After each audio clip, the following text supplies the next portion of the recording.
No, it's not going to be like that at all. Hello, everybody. Welcome to Whose Views. How are you? It's good to see you. You're joining us live here. It's the 31st of July. I had to think about that for a second, 2026. And you're joining us for our team catch-up. So it's good to see you all. Third Doctor Ian is here. George is here. The lady of the chat is here. Emilio is here. Phil is here. Paul is here. Yeah, nice to see you. So this is the show, basically, where you're going to hear what goes on. A bit of a behind-the-scenes thing for you at one of our catch-ups. It's a bit weird me being here, isn't it? Because I had a look at the old thumbnail and I wasn't going to mention it. Oh, here we go. I knew this was going to come up somewhere. That's a bit racist, queer. Where am I? I think you're at the back somewhere. Yes, that's where you are. That's 2 minutes in, we're already arguing about billing. You've been on the blooming internet all day. It is just so John Pertwee. Just Bedweir and I, the unsung heroes, the glue really that holds this family together. We don't even make it on the thumbnail. I mean, it's certainly sticky. I don't know about glue, but well, look at this from Bill Lowry, who's with us already, saying there was a good chit chat earlier with George. There you go. It was, yeah. Oh, is there two? That's not one I saw. No. I'm jealous of your cinema room, though, George. Can we do like a Whose Views tour of your house? Have a bit of a look around. What do you mean? You mean now or later? Like all go through? Hey, now, just pick your computer up. we'll go all a little bit through the keyhole, shall we? Yeah. Oh, bless you. But it's motorized, so I'd have to set it all up and all that sort of stuff. Motorized. And then we can put a Carry On film on. It's like Quagmire from Family Guy, better. So I was going to say to you all, actually, this is the show where you and the audience can ask us any questions you want to, as well as we go through our usual nonsense here on the show. We've got Stuart Barham saying to us, I've been looking forward to this all week. Oh, bless you, Stuart. I'm sorry, Stuart. Well, life's full of disappointments. And our John said there should have been a cardboard cutout of Phil, like in the Five Doctors. I want to be in every thumbnail from now on, like in the Five Doctors. That could be quite fun, couldn't it, really? Creature from the Pit. And Darren Reed, panel, you are about to be rigorously grilled. Brace yourselves. Ooh, what's they? And who lives in a house like this? From John Mason. Hello, John. How are you? Can I just say hello as well? Because I got a message there right at the beginning of the top of the show from DD63C3G, which sounds like a Star Wars android. Hello, I've been watching for a couple of years. It's my first message. Well done, all. Isn't that nice? Oh, hello to you too. Yeah, hello, welcome. You've been stalking us ever since. I appreciate that. DD3. Hey, actually, before we get into this as well, I actually have a question for Kirsty, because I've been meaning to ask you for quite a while now, and I keep forgetting. Harry Potter. Well, that's Harry Potter. Where are you with it just now? Because we had this plan, didn't we, to review Harry Potter as part of the channel. It's coming out in December, and we have in the schedule in December, we could do something around that, depending how they drop it. They might drop it as a whole series. They might drop it as a episodic thing. Or they might just drop it in general. That'd be great. Or they might just drop it. Well, yeah, I mean, it doesn't look good for it, as we all know, because of Black Snape and all the nonsense. And also because now they're actually filming series 2 immediately after they've done the first one, where the plan was to have a year off, wasn't it, Kirst? Yep. And then go and do series 2. But they're not. They're going back to back. So that doesn't bode well. From that sounds familiar, doesn't it? Yeah, it does. It generally goes well, doesn't it? Is that because to get it in before the main cast age out of the roles? I think it's because they get their money's worth of the costumes, probably. Yeah, I think so, yeah. I think it's because they've had a lot of backlash. Because what they've done, and Kirst will back me up here, the huge important role of Professor Snape. They've changed. What do they call it? Race swapped it, and he's now a black guy called Papa Lazarus or Papa Smurf or whatever his name. Thanks, Kirst. And he looks bloody awful in this thing as well. I mean, he seems to be a nice actor and other stuff, but they've done it deliberately for DEI tick boxing. So that's a big mark against them. And then they've done other things which are coming away from J.K. Rowling's books, and they're making it into very much their interpretation, aren't they, Kirst? So I just wanted to say, should we still pencil it in for December, or should we see how we feel in December? What do you reckon? Yeah, I think pencil it in. And maybe talk about it, because hopefully they'll drop another trailer soon, or they're dumb if they don't do anything to relight the fire and just have press in December. They're dumb if they do that and just wait until December. They need to hype up. We need to see more, or even release some photos, not to spoil anything. But like with the movies, they took their time filming each one. Yeah. Like between 3 and 4, like Daniel went back to normal school instead of being schooled. Yeah. Well, and you see them grow up as well, don't you, into sort of weird showbiz adults. Yeah. Yeah, there's not much of a difference between an 11 to a 12. So a little bit of time off between filming 1 and 2. But yeah, pencil it, because I'm still up for it. But yeah, I need to see more to be excited for it, because me too. Tracksuit out for milk is not lighting my fire. No, I'm the same. I'm the same, because we've got hopefully Hazel's joining us as well for those reviews as well. So we'd have to put the panel together. Hopefully, yeah, that'd be good. Otherwise, she's going to be like Mrs. Manring. You'll never see her, but always hear about her. You know? Well, we'll keep it in the schedule for December, and then we'll chat about it in November. And I mean, even if what we could do is, even if we review the first couple of episodes, and if we decide this is absolutely crap, it's too far from the books, we're not happy with this, we'll axe the series. Done. But imagine the slag fest you're going to have, slagging it off for like 2 or 3 hours a week. Do you know what though, Paul? I don't know if I can go through any more bad television. Again, yeah, I suppose, yeah. Do you know what I mean? I mean, we had the fishy thing. We had 2 series of alleged Doctor Who. I don't think I could do any more. It's a bit wearing, isn't it? Let's be honest. You're right. Yeah, it is. Yeah, we've got our first question. And it's to George. Everybody, that's good, isn't it? Yeah, George from John Roberts. What's your favourite British film? Mine is This Happy Breed. Oh, that's an impossible question to narrow it down to one film. I mean, if I was to name a film now in 5 minutes' time, I'd probably give you a different answer. I don't know. One I certainly enjoyed, which I watched very recently, actually, was I love the sarcastic humour, the wit of it is The League of Gentlemen. I watched that a week or so ago. With Jack Hawkins, yeah. Yes, that's the one, yes. Incredible cast in it as well. Yeah. And I think it was the very first film role for Oliver Reed, if I remember rightly, who pops up in it for 1 minute. Did he? Yeah. Was he sober?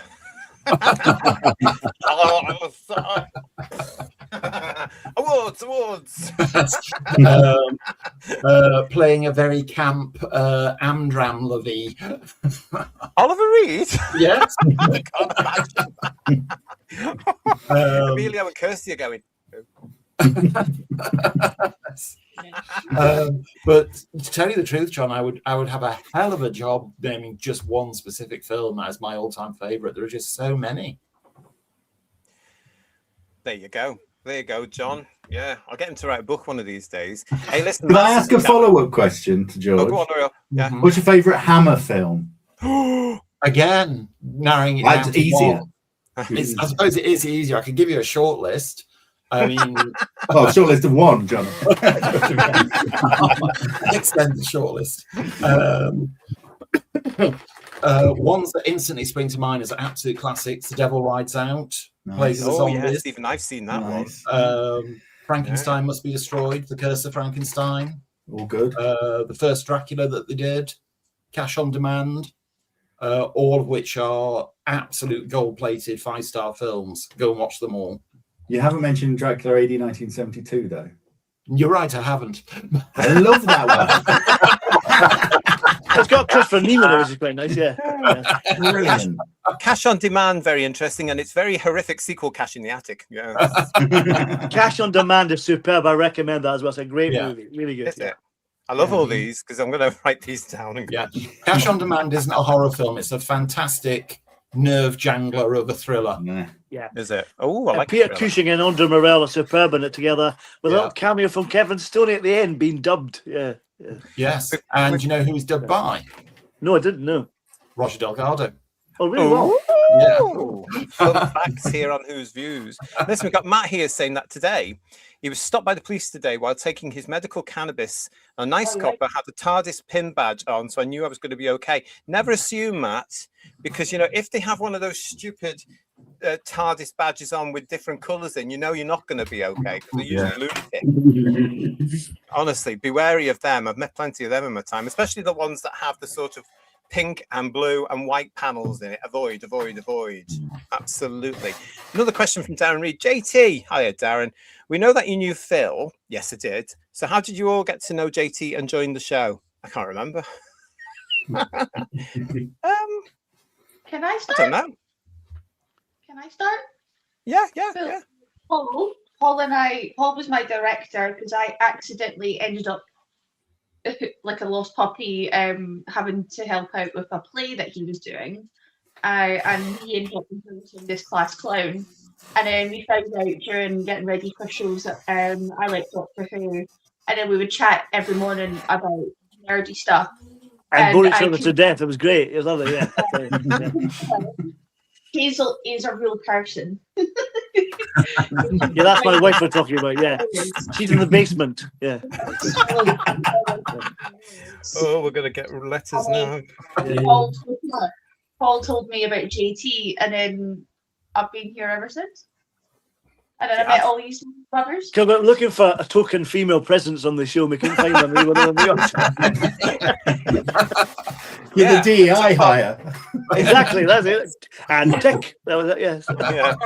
Yeah. I don't know. The rest of you was just through the channel, wasn't it? Kind of, yeah. Well, I got through when you were setting this up. I came on board fairly early on, and I got in contact with you via coupon book, as we call it in Scotland. Yeah, so. True. Coupon book. Oh, I'm having terrible problems with LinkedIn. Remind me to tell you about that. Actually, I've had terrible problems with LinkedIn today. And Emilio and George and Ian, you came from the channel, I think. I can't really remember. George was my handler when I was in MI5, and he said right, I was your coffee assistant. Which reminds me, you just reminded me, I need to add disposable gloves to my shopping list.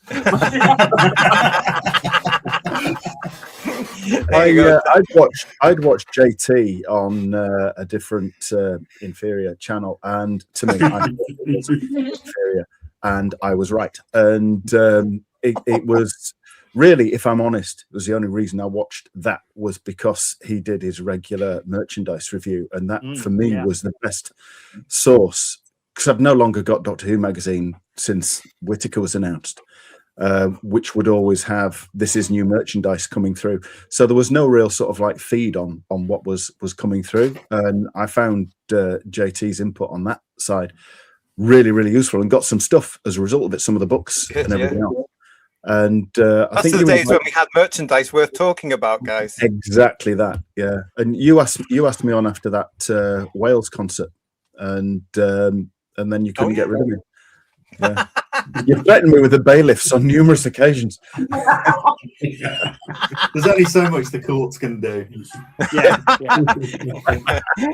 Oh, bless you. There you go. Is that all right, Darren? There you go. AFJ Canal, thank you for your question. Are you planning to celebrate Patrick Troughton's 60th anniversary in the autumn? Yes, we are. Hang on, where's my list? And I'll tell you what we're doing. A couple of us have bought the Panini Patrick Troughton special. So once we've all read it, because it takes time, we're going to do a review of that Panini Patrick Troughton special, aren't we, guys? Hopefully, yes. And well, I've got that sort of scheduled in for October. What else have we got? We're also going to. That suits me because I'm a very slow reader. October's fine. Yeah. We're also going to do. I can't remember what else I was going to do. What else were we going to do? I know we're going to do the moon base, but I've got that scheduled for November, because really that's when it was out there as part of our Cybermen celebrations for 60 years of the Cybermen. So we've got the moon base through. We did think about doing a tribute to Patrick Troughton as well, didn't we, about his career and stuff like that. So that's something we could also do. I've got that in here as well, but I've got that down for November. Basically, guys, we get a list of things. It's like a really tasty menu of what's coming up each month. So that's how we go by things. We'll find out properly in the next few weeks what we do. Yes, it's all news to us, isn't it? Yeah. there is stuff there. There is stuff there. So yes, we will. He's on track, doesn't he? He sends them out. Can I just say that GT is very organised. He's planned up to 2030. I know that for a fact. Yeah. Our John is saying to us, the full cast audiobooks of Harry Potter released earlier this year are amazing, completely faithful to the text with an incredible cast. Louise Jameson plays some small roles brilliantly. Yeah, I heard that Lou was in it as well. Yeah, they do sound good. I watched that show on Amazon, our John, which was the making of it, and was very surprised by how many actors are in it. A lot of whom, of course, got a lot of pests getting at them, of course, for, you're supporting J.K. Rowling work. She's got nothing to do with it either, really. You know, she's that like the thing. Just curious me there. Mind the other night you sent that photo of Michelle Gomez. Oh, God, what was that like? Not in the Audible books. Yes, she is. She's playing McGonagall. That's an absolute contradiction of like support to all those people that she's wearing a t-shirt for. I'm thinking of putting that into Sunday's headlines. Actually, the other day there was on social media, everybody, there was a photograph of Michelle Gomez in one of those stupid and very annoying "Protect the Dolls" t-shirts. And I just thought, oh, here we go. Here's another one lost to stupidity. It does protect. It does beg the question there. Protect the dolls from what exactly? And they're not even dolls, George. They are heterosexual men. Yes, but protect them from what exactly? Well, yeah. I don't know. It's this American thing again, isn't it? Yeah. They're happy to wear the t-shirt and take the money. So you know. Yes. Really corrupt. Leave their principles at the door. Yeah. I mean, everybody's entitled to their opinions and their own political beliefs and all the rest of it. And I would never deny anybody that. But one thing that really does stick in my craw is confected outrage. Yeah. What can I be offended about today? That's so showbiz all over, though, isn't it? Do you know? I reckon, George, as well. This whole thing about this whole jumping on the bandwagon for LGBTQIAA, BBC, ITV, Channel 4, and whatever other acronym they want to push in now is because not one of them was there in the 80s and the early 90s when we needed them, and now some of them are feeling so guilty that they've said, we can't let that happen again, and they've jumped on board the TQ cult bandwagon, which is actually homophobic. And they don't realize the rhetoric of it all because they're trying desperately to make sure that what happened previously doesn't happen again. Well, it is happening. It's unbelievable. These people are thick as mints. I've said that before on the show. Stick them in a supermarket and tell them to do things in a supermarket. They wouldn't be able to do it. That's unkind to mints, I have to say. Frankie Standish is with us. Oh, sorry, Ian. No, I was saying mince has its uses. It does indeed, yes. I'm saying nothing. We've got Frankie Standish saying to us, I'm so glad I found this channel, so thanks all. Oh, thank you so much. Mark's with us, guys, with a question. What's the most you've paid for a Doctor Who collectible, and what was it? And do you regret it? My dad's Tom Baker scarf, and I don't regret it. How much did it cost you? I think it's something like 60 odd pounds. Oh, that's okay. Yeah, not bad. I'm more like I got the toys when I was a kid, so I was just like hustling for money, like from the Tooth Fairy and stuff like that. And then I would get like Christmas presents, so I didn't really have to pay for it. Diva, but it was more of a dad's scarf. Expensive. I got. It's indirect. I didn't buy it, but a friend of mine got for my 50th birthday, which was last week. I got the first Pertwee annual for 250 quid. He got for my birthday, and he didn't tell me that's what he paid for. I couldn't believe he bought it. 250 quid. It's well worth it. And I finally got that one from my collection. Yeah, but I couldn't believe he paid that kind of money. Crazy. Yeah. Well, I mean, I'm slack-jawed. I see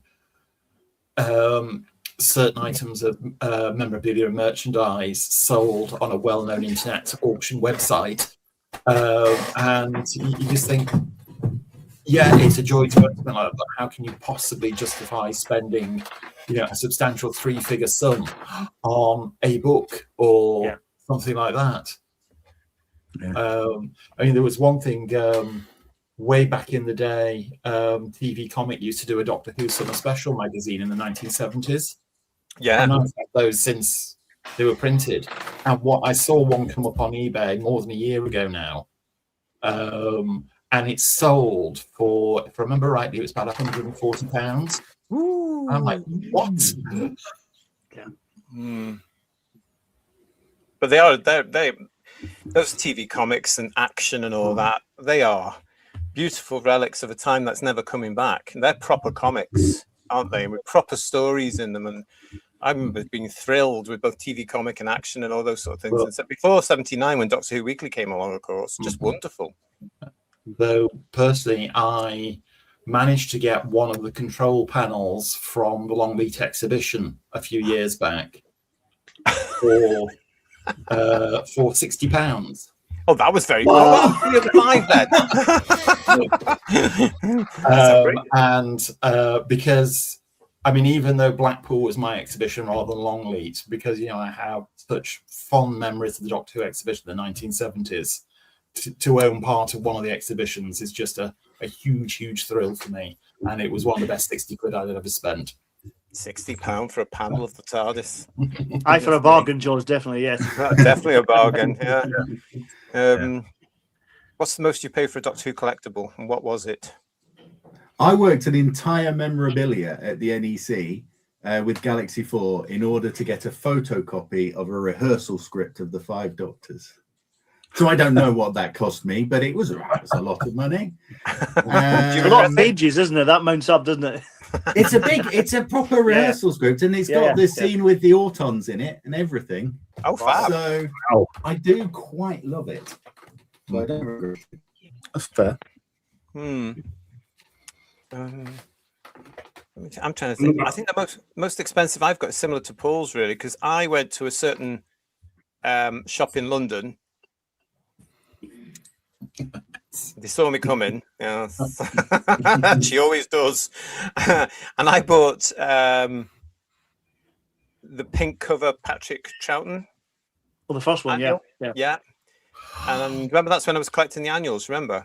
And I bought that one there for a nice sum. But do I regret it? No, I don't, because I've got them all now, thanks to a kind Who viewer as well, with an incredible present. But I've got them all, and do I regret it? No, because looking at those annuals, they're absolutely beautiful. And again, you look at the modern ones today, which now end up, as we know, for like 50p to get rid of them in months later. They are that thin, they are overpriced, the artwork isn't that brilliant, any text in it is few and far between. I mean, we all know the state of the current Doctor Who annual. It's just slop, to use a modern term, isn't it? Yeah. Embarrassing, really, isn't it? Yeah. Amelia, have you got any merchandise? Not really. I think the most expensive thing I bought, which doesn't technically count as merchandise, was when I went to university. I bought a TARDIS onesie, official Doctor Who TARDIS onesie for 50 quid, which I took clubbing with me, which got ruined very, very quickly, as you can imagine. Yeah, it was good fun. Was it not too warm? Emilio, get the photographs now. Wait, do you know what? I probably have it somewhere. Was it not too warm in the club though? Oh mate, it was not comfortable. Let's just say that. I mean, onesies are quite comfortable generally, but yeah, it's fine outside. Indoors, completely agree. It was baking. Were you going up to the ladies saying, "Hey, it's bigger on the inside"? Damn it! I didn't do my man back then. Typical Ian, that one, wasn't it, everybody? Yeah. What about you, Ian? What about your merchandise? What are you going to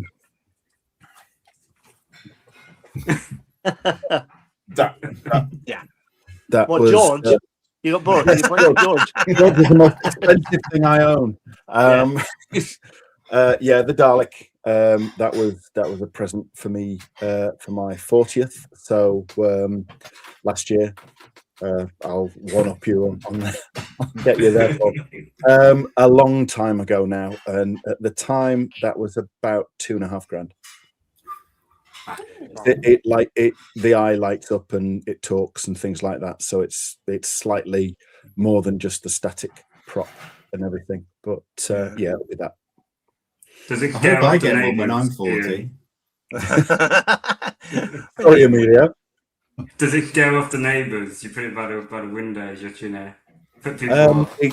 It did. Where we used to live, it was in the front room near the window, and my wife and I were out. We'd gone out for something to eat one day, and one of the guys that was serving there was just sort of like chatting away, and he apparently lived near us. And he went, "Oh, there's a Dalek in one of the windows if you go down there." And I went, really? Yeah. Oh, I love that. We've got lots of people joining us now. Nice to see you all, everybody. This is lots of you praising the chit chats that went out this morning. It was George's this morning. A lot of you praising that, so thank you. I'm glad you've had time to watch it. You've joined us for our team meeting. This is our team catch up, basically, where we're just going to. We've got some stuff to talk about the channel and just gossip in general. But if you have any questions you want to ask us, within reason, of course, then we will. I'll do our best to answer them. I've got a super chat there somewhere. Let me just see if I can find that as well. And if you guys see any questions in the chat that you want to answer, do let me know and I'll try and keep up. What George isn't telling you, says Mark Creeps for a super chat, the 60 quid with the security card to leave the back door open and look the other way. We've got one from Frankie Stanage here. What first drew the panel into watching Doctor Who? My dad. Yeah, Kirsty's dad. Yeah, he was a big fan, wasn't he? I'm a bit like George, and my family got into it as well. That was how I got into it. It was my family. I just picked up the family tradition and took it to a new height. I mean, my mum used to rent the videos from Blockbuster. Destiny of the Daleks. My first interaction with Doctor Who. Did you see it right from the start, or did you? Yeah, I saw it right from the start. First to September. I remember going to my dad. This is very slow. Okay. I was only very young. Yes. Nice and quick. Is it less slow now that you've watched it again? Is it? Yeah, I love This is better. Now, so, it's I can deal with the pace a lot better now. Yeah, I'm less impatient, Paul. Less impatient. Good to hear. Yeah. That's good. Yeah. If you don't fast forward it, I'm just checking on that. Yeah. So. Do you know what? That's maybe where all that nonsense came from. Because maybe it came from the younger ones who need things fairly fast. Even we would have wanted colours and action and stuff very, very young. So maybe that's where they got all that nonsense from. Or young people need, I don't know. All that it was a few years ago now, wasn't it? Or some nonsense. If you want fast pace, Amelia, watch the Web Planet. That goes like that. I haven't watched it yet, so I will definitely give it a You've not? Oh, we'll look forward to that. Yeah. Yes. Joking aside, I can thoroughly recommend the novelisation of it, the Zarbi. It's a terrific book. Oh god, yeah. Actually, genuinely, it is. It's a terrific book. It is a great book, but that's just reminded me. Actually, I'm scarred by the TV episode we had. I paid 80 quid for the original hardback of that. Did you? Yeah. You could have got a TARDIS panel and a third for that. That does remind me, though, of something I wanted to ask you all, because thanks for that, Frankie. A couple of years ago, maybe even sometime last year, I inquired about whether you guys think reviews of the Target books as a book club on the channel would work. And now we've got an audience with us. I'm asking you guys in the audience as well. Do you think it would work? Would you tune in? Would you join in if we selected a book every so many months? So, for example, Doctor Who and the Zarbi, for example, would you get access to it? Would you be able to read it? And would you join in for a review of it? I mean, what do you think, guys? Doctor Who book club. Yeah, a Doctor Who book club, Who's Views book club. Yeah, I like the idea of that. Yeah. God, give me a lot of notice to read a book. I need a lot of time. I mean, the pictures help. We buy you the audio book. So give you a year, so we'll aim for 2027 sometime. Yeah.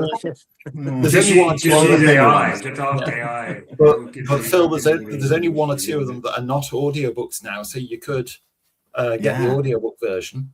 Or I could just watch the telly one. You could. Yeah. I like the bit where Kevin Colin Baker reviewing comes it as in. Tom Baker and listen to the audio version of that. Superb. Yeah. Yes. Well, I mean, we wouldn't do it until the new year, but it's just because George and I, when we did our chit chat as well, you know, I mean, I've got all the target books there, and I've been meaning to go back and reread some of them, and I need an excuse to do it. You know, and I just thought, oh well, maybe if we just do it on the channel, that might help. JT, we can try it. We had a very good question from Base Peninsula, who asked everybody. We talk about erasing Whittaker and Gatwa from canon, rightly. If you had to erase one classic Doctor from canon, who would it be? Doctors 1 to 7, only to make it harder.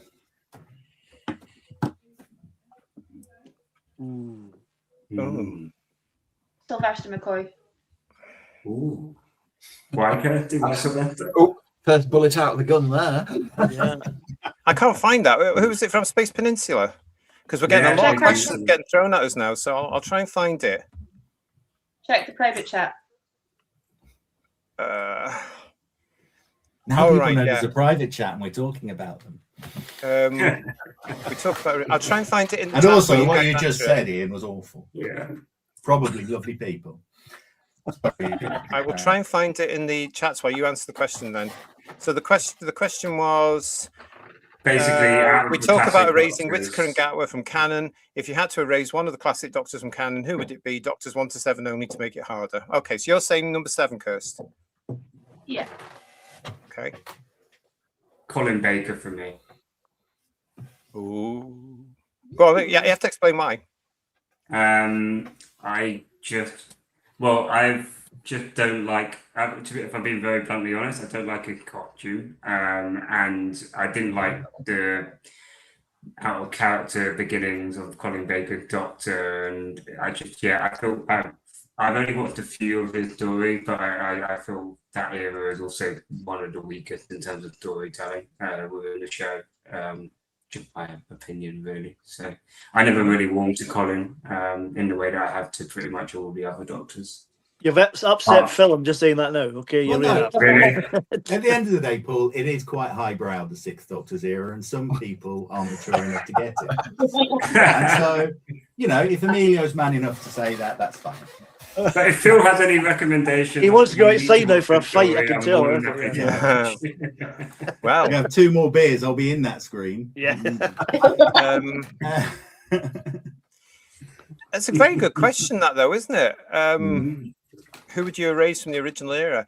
To be honest, I'm gonna be, because you've asked. I would say, being ruthless, and this is nothing to do with the actors. But I would quite happily erase 5, 6, and 7. The reasons being, the first 4 Doctors capture a certain golden age and a magic. And I think that's because I came into the show in the 70s when it was the golden age of Doctor Who. No doubt about it, no question about it. And there's something about those first 4 that is intrinsically alien and off the cuff and not like any other television show at the time. In the 80s, it became very 80s, if you know what I mean. Yeah. So even though how you know, I adore and love Peter and Colin and Sylve, I think if it had finished with Tom, I think we would have 18 years of incredible British bookended Doctor Who. So I would actually say 3 of them. I'm in trouble now.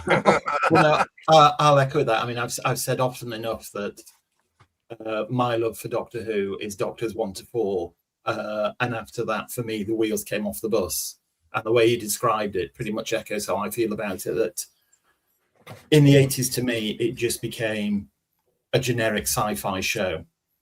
It lost its individuality, that lightning in a bottle quality that it had from 1963 to 1981. After then, it just became this sanitized version of what it used to be, to the point where I didn't want to hate it, so I deliberately ignored it and kept my distance from it.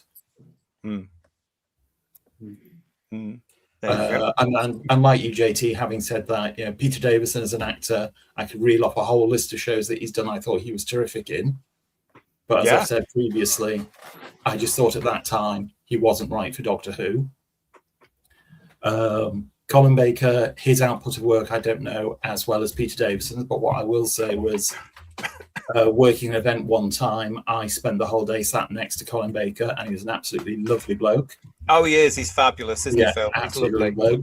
And I've never had any personal direct experience of Sylvester McCoy, but lots of people I know who have all sang his praises. Yeah, so it's nothing to do with the actors. It's just because we've been asked from Space Peninsula if you had to erase them. I don't know. What about you, Third Doctor Ian and Paul? What would you do? Because that's a good question, that one. It's a difficult one, isn't it, Paul? It's very difficult, yeah, because as soon as you talk about Gatwa and Whittaker, Gatwa immediately and Whittaker right at the door, no problem at all. But trying to, I mean, I love the 80s as a fan. I wasn't really growing up. I was 16, 17 at the time when I was on, but it's kind of, I've got a lot of fond memories of it, enjoying fandom at that time. So really looking back, it's great. But I do agree with what you and George have said, GT, about the original four being the main four Doctors, really. But I suppose, for me, the weakest Doctor for me is probably Sylvester McCoy, I think, mainly because he's the weakest of the three actors, I think, for me personally, but probably McCoy, yeah. Fair enough. I think probably, yeah, if it had to be one, it's difficult, though, because there's not a huge amount of the stories that I can pick on from Colin Baker and say I really enjoyed that. There's like perhaps a little bit. Time Latch, no. Again, highbrow, so don't embarrass him. or unibrow, really. It was sort of, I don't know. Whereas with Sylvester McCoy, you've got Remembrance of the Daleks, which is a good story, but I can understand where you're coming from, JT, because yes, I agree with you. The 60s and 70s were different. It's like a switch was thrown when we went into the 80s. Things just changed radically, as they often do, but they did for Doctor Who. So Doctors 1 to 4 are something special. So I think probably just going sequentially, probably McCoy, then at least you'd have the first 6 and you wouldn't have a gap in the middle, because we don't need any more missing episodes, do we? But if I could edit it a bit, I'd take 6 and 7 out and leave it at 5, because I don't ever want to lose Caves of Androzani. It's just too damn good. You see, there are some classics for. I mean, with McCoy, we've got things like The Curse of Fenric, Battlefield, Survival. Yeah, quite a lot to choose from McCoy. Yeah, and we've got some fun stuff with Colin as well, even though he only did one proper series and then something else. Right, it's a good question. Can that I one. be a bit controversial? Yeah. Wait. I want to be right. So going through all of the Doctors in my head, there's a story I can immediately think of for every Doctor, apart from the first. I mean, I don't really have any kind of connection to the first Doctor. I really enjoyed the new, like the rediscovered episodes of Dalek Master Plan and stuff. Yeah. But for me, they're a kind of old novelty. They're not something I would choose to sit and watch. So if are you listening to this, George? but like, if someone was to come round and they're going to take one era from my DVD collection. Yeah. Oh, I'm coming round. Don't you worry. You're coming round, yeah. The three of us are coming round. Yeah. I don't think I'd miss it, because I don't sit down and watch. I might flick through and I showed Ted his regeneration and stuff. I didn't realize it was going to be animated in the in the 10th Planet and stuff. But I'd never sort of suggest to him, oh, we're going to sit down and watch the Web Planet, or so I think I'd have to get rid of the first Doctor. It's weird, isn't it? If somebody said that to me about the version that's just ended on television, I'd know instantly. I'd erase everything after Capaldi. Instantly. But when somebody says to me, which of the original run would you do, I find it very difficult. And I mean, to me, that's all the Doctor Who. 26 years of glorious space time travel, British telly, classic stuff. I love it all. It's just interesting. I can dismiss the version that's just finished so easily. Isn't that sad as a Doctor Who fan? You know, sad days we're living in as well, isn't it? Thank you for that question. We'll move on to this one from Mary. We've got loads of questions, by the way. We're going to try and get to as many of you as we can. What was the best British food or dinner you had in the 1970s while watching Doctor Who? I am tired of Americans bashing British food. Well, yeah, quite frankly, yes. Fish fingers, chips and beans, probably. Yeah, I was going to say that. Yeah. That was traditional, wasn't it? For Saturday tea time. Or sausages, So. Or, of course, from the neck of the woods I came from, the smell of scouse on a Saturday afternoon. Scouse, for those of you who won't know, it's a Liverpudlian dish, and it's stew. And it's made a particular secret way that only people from Liverpool know. But I mean, the smell. I mean, George, you'll know what I'm talking about. The smell of scouse on a Saturday afternoon meant Doctor Who. Yeah, and it smells like lino. I used to love it. You know, with a bit of bread and a bit of, if you were lucky, you got a bit of butter with it. Yes. No, that's for me. I don't know about you, Ian. What about yourself? I don't. When I was watching Doctor Who as a kid growing up in the 70s, I was so glued to Doctor Who, I never ate. We'd always have tea well before, during, around the time of the football results. So it was a real, you could get set in and ready. The only time I remember eating anything as Doctor Who started was Terror of the Zygons, episode 1, where for some reason I remember eating a chocolate eclair. That's very odd. The sweet or the cake? The cake. The cake. Either way, winning.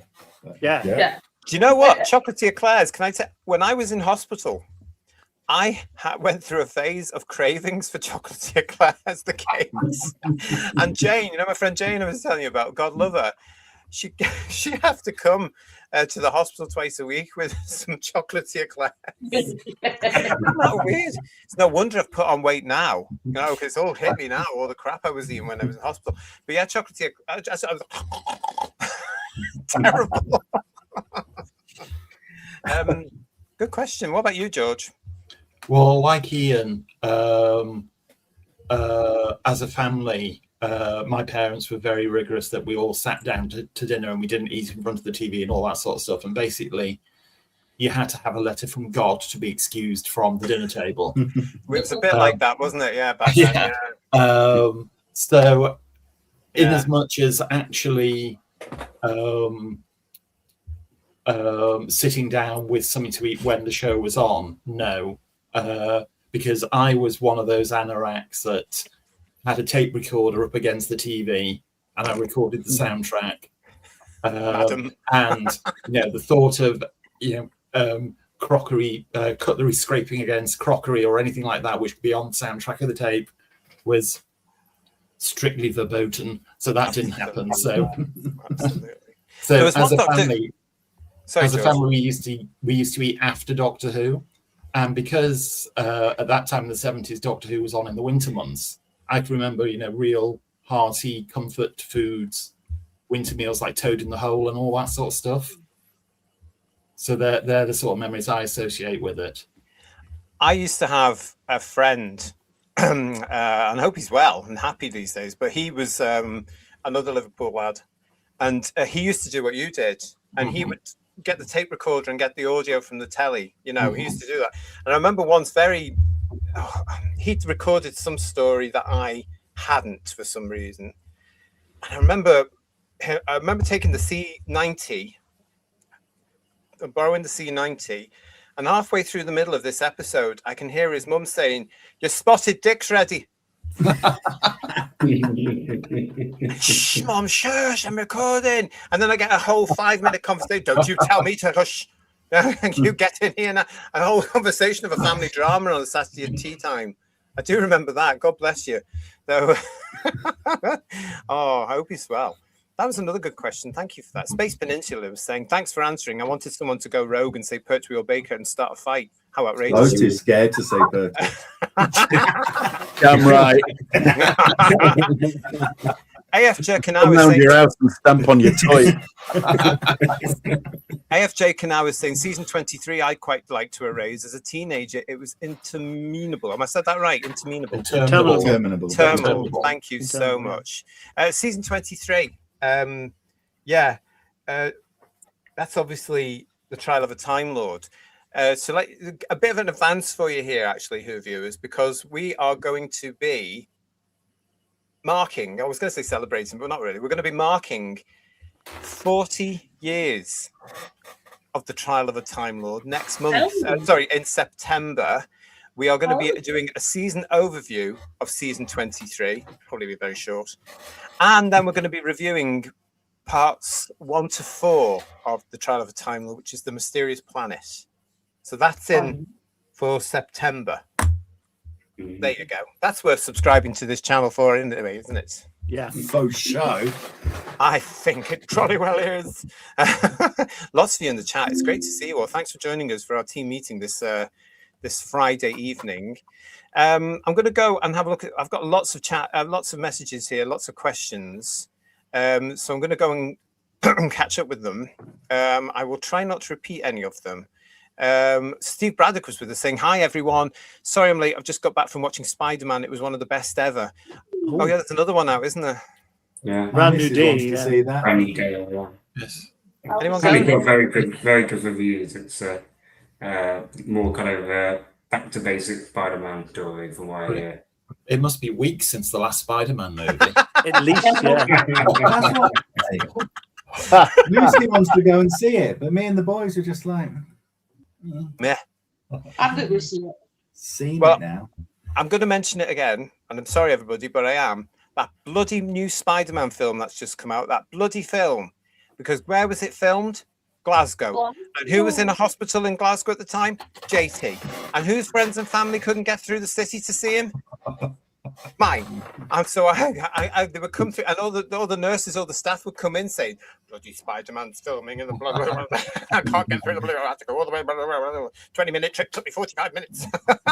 But seriously, JT, the excuse your family gave is, "No, I couldn't get through because of Spider-Man." I was going to go see you, mate. That's like my dog ate my homework kind of thing, isn't it? That kind of stuff. Terrible. John, the computer doctor, is asking, have any of you guys going to the console experience? I'm presuming you've heard of it. Yeah, we've heard of it. This is, of course, the fans down south, in it, who have built this console room from the 80s. So we're talking the Davison, Colin Baker and McCoy version of the console room.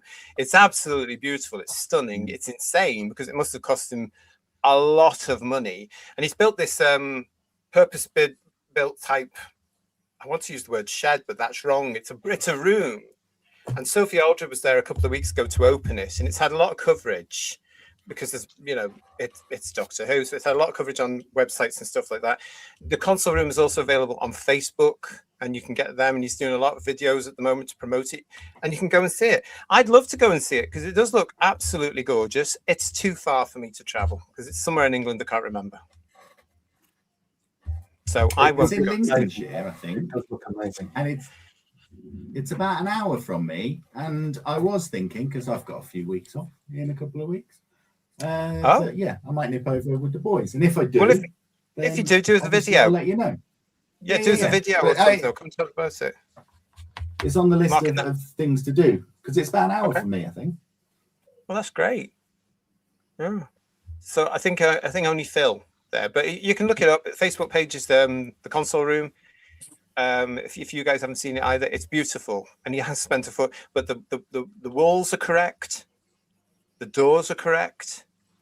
You walk into a police box door, and then it's like the set on the version that's just ended. The console itself is incredibly accurate. It's beautiful, and it's working. The rotor goes up and down. It's got twinkly lights. The loss, the sound effects are there. It's beautiful. So, Phil, if you do, give us some videos, or we'll do something about that. That'd be great. We could do a live report actually as well, couldn't we? You could beam in live. Yeah, can you hear me? Are we all right? I think he temporarily froze. I'm He's doing Max Headroom now, I think. Goodness me. All right, so thanks for that, John the Computer Doctor. That's a nice question. Thank you. A lot of you saying that the idea of a Doctor Who or Whose Views. I'm caught in a time, Eddie. Okay. Well, that serves you right for dissing Hartnell. We've got a lot of people in the chat saying that Whose Views book club would work. So we'll look at that, and we'll look at doing something like that for next year. So we'll let you know. So thank you for your comments on that. Thank you. Patrick Hartnell's with us saying, "Hi all, what's your Desert Island Doctor Who book? Fiction or non-fiction?" Can a magazine count, or is that Matrix? It was one of them BBC Missing Adventures. Oh, right, okay. Interesting. Yeah, I remember that one. I was going to say the 10th anniversary Radio Time special, but that doesn't really count as a book. Yeah. Are we allowed magazines, Patrick Hartnell? Let's say yes on his behalf. Yeah, you can know that. Thank you. Thanks. That's my favourite. Yeah. Tom's autobiography would be a strong contender for me. Oh, that's hilarious, isn't it? I wonder what happened to that second one he was doing, because I've still got the promotional he was cover for supposed to that. be doing his memoirs, wasn't he? Yeah, I've still got the promotional cover for it somewhere. Yeah. Oh, a book. Oh, that's tough. I've got a copy. Like season 12. Yeah. Mm-hmm. I don't know.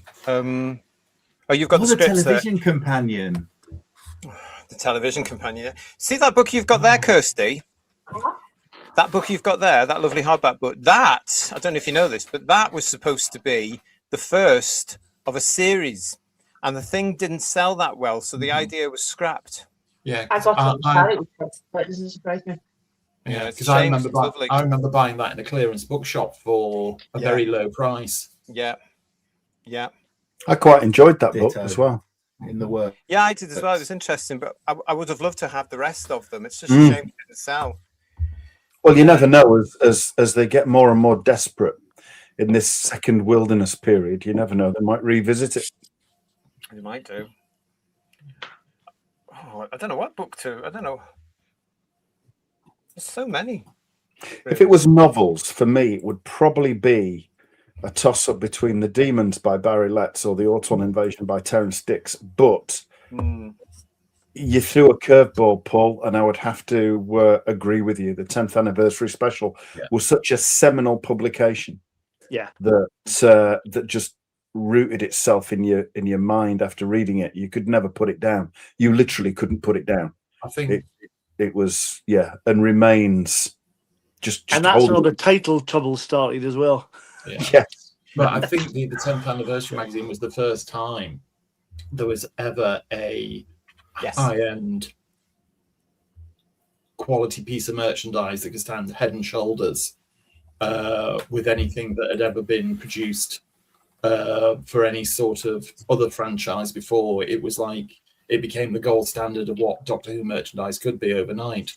Yeah. I don't think it's ever been topped, really, has it? Let's be honest. No, I don't think it has. The 20th anniversry was nice. Didn't quite make it, no. Nice, but not as nice. Yeah. It was a nice effort. I mean, that was my first one. I hadn't seen the 10th anniversary one at that point, of course.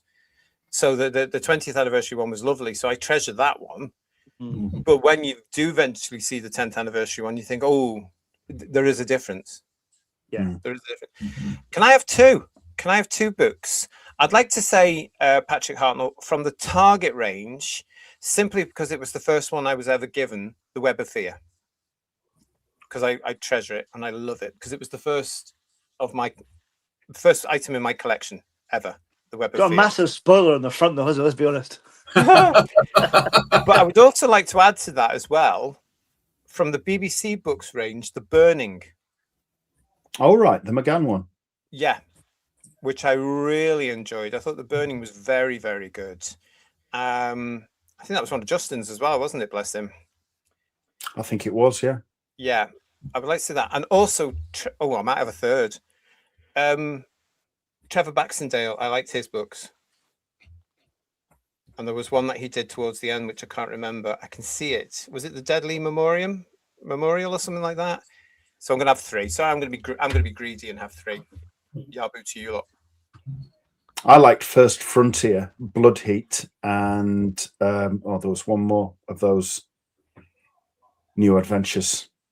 Blood Heat, First Frontier, and bloody hell, what was it? It was good anyway. That was a good title for a book. It was good anyway. Yeah, we'll do that one.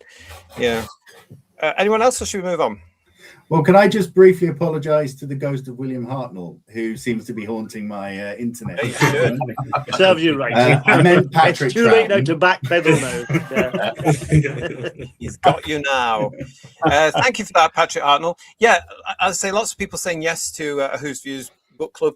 Let's sort it out for next year then, and we'll do that. Yeah, and we'll look at the targets, and we'll do a target every so often, not every month, but every so often, as we do in the review series. So we'll put that together. Richard Brooks is saying Sanctuary. Oh, Sanctuary! I haven't read that in years. I can't. You're remember. safe, Ian. You're fine. It's okay. Yes. Yeah, it's your safe space. It's my safe space. Yeah. Richard Brooks, do any of the panel own a pair of 1970s Doctor Who underpants? No. Yes, I do. Yeah, I do as well. Are you wearing them now? His voice would be higher if he was, Phil, to be honest. Hello, my name's George. They may be a tad perished. I did own them at one point, and that was something else. They cost me £10. The Marks and Spencers, weren't they? Yeah, They were Marks and VHS. Spencer. Yeah. Oh, VHS. Okay. Yeah. Do you remember years later in the 80s that illustration of Tom and the Daleks with the logo made it into American tiles for the wall? Yeah. I suppose being the front of your crotch like that was very nice. Well, I was going to buy. I was going to buy the tile set at some collector's fair or something in the 90s until I realised it was £250, and then beside them, bizarrely, were the Doctor Who Tom Baker underpants, and they were 125. Yeah, so I had that. Do you know, we forget as well, actually, that when Doctor Who came back and David Tennant was the Doctor, Primani, here in the UK, of course, they also repeated the same trick with David Tennant. Because you had David Tennant Doctor underpants and slippers and pyjamas and all that sort of stuff in Primani. Well, I suppose that's appropriate because he is a bit of a cock, isn't he? But I mean, with Tom Baker, you put the underpants on and his nose is a definite improvement. Yeah. So that's I wouldn't mind shitting in my pants while wearing them at the moment. Have you ever had a bad experience because you're a Doctor Who fan? What happened? Asked Mark, cool and dry. Have you ever had a bad experience because you're a Doctor Who fan? Were you around in the 80s? No, I think it's because I'm a female. When I start talking about Doctor Who, people think it's quite impressive that actually a girl can watch sci-fi sometimes. I've had conversations like that. I think it's different now, though, because being a geek is kind of acceptable and almost cool now, isn't it? Whereas when I was at school, liking anything science fiction just made you a nerd. Do you know, I would say right now, I think it's going the other way again. I don't think it is. Because everything has been so turned into jelly and slop and mush and all that nonsense. So I don't think it is anymore. Yeah, I don't think Doctor Who's stock has ever been lower than it is now with the general public. I think it's not. My reading when the show ended back in 1989 was that the public at large were indifferent to it by that point, but they didn't bear it any malice. Now the public at large actively and noticeably, to put it mildly, dislike Doctor Who. I think it's crap. Exactly. Yeah, exactly. So there you go. I certainly wouldn't be wearing a TARDIS onesie out nowadays. It'd be with or without Tom Baker underpants, obviously. Yeah. Got lots of questions. Got picked on at school for reading Target novels on the school bus and stuff from that. But I mean, it wasn't just general. The driver should have had his eyes on the road, really. He was leading it. We have lots of questions coming in. I'm going to try and get to as many as we possibly can. I'm going to jump here to Anita Go For A Dump. Hello, Anita Go For A Dump. How are you, lovely? It's good to see you. I'd like to ask why there's no chit chats with more of the lady viewers, like Jodie from the Blake 7 panel. I've seen Kirsty's, and it's a bit like how I started watching too. The simple reason for that is none of you ladies have emailed me to say you want to come on. It's as simple as that. All I've had is the fellas. That's so Anita, get writing in now, Anita. Yeah. You're writing in. Yeah. I'm up for a redo if you want to do a redo as well. We'll sort that out with you, Kirst. Yeah, we'll do another chit chat with you. That'd be lovely. But yeah, so to all the ladies out there, and you are there in our subscriptions, our subscribers rather. If you want to come and do a chit chat, it's whosviews1@gmail.com. It's just, you know, the email address. Come and have a chit chat with me. But that's the reason, Anita. It's just simply because nobody's got in touch. When it comes to Jodie, we have talked about doing a chit chat with Jode, and we will get that sorted. It's just that she's been busy with her day job.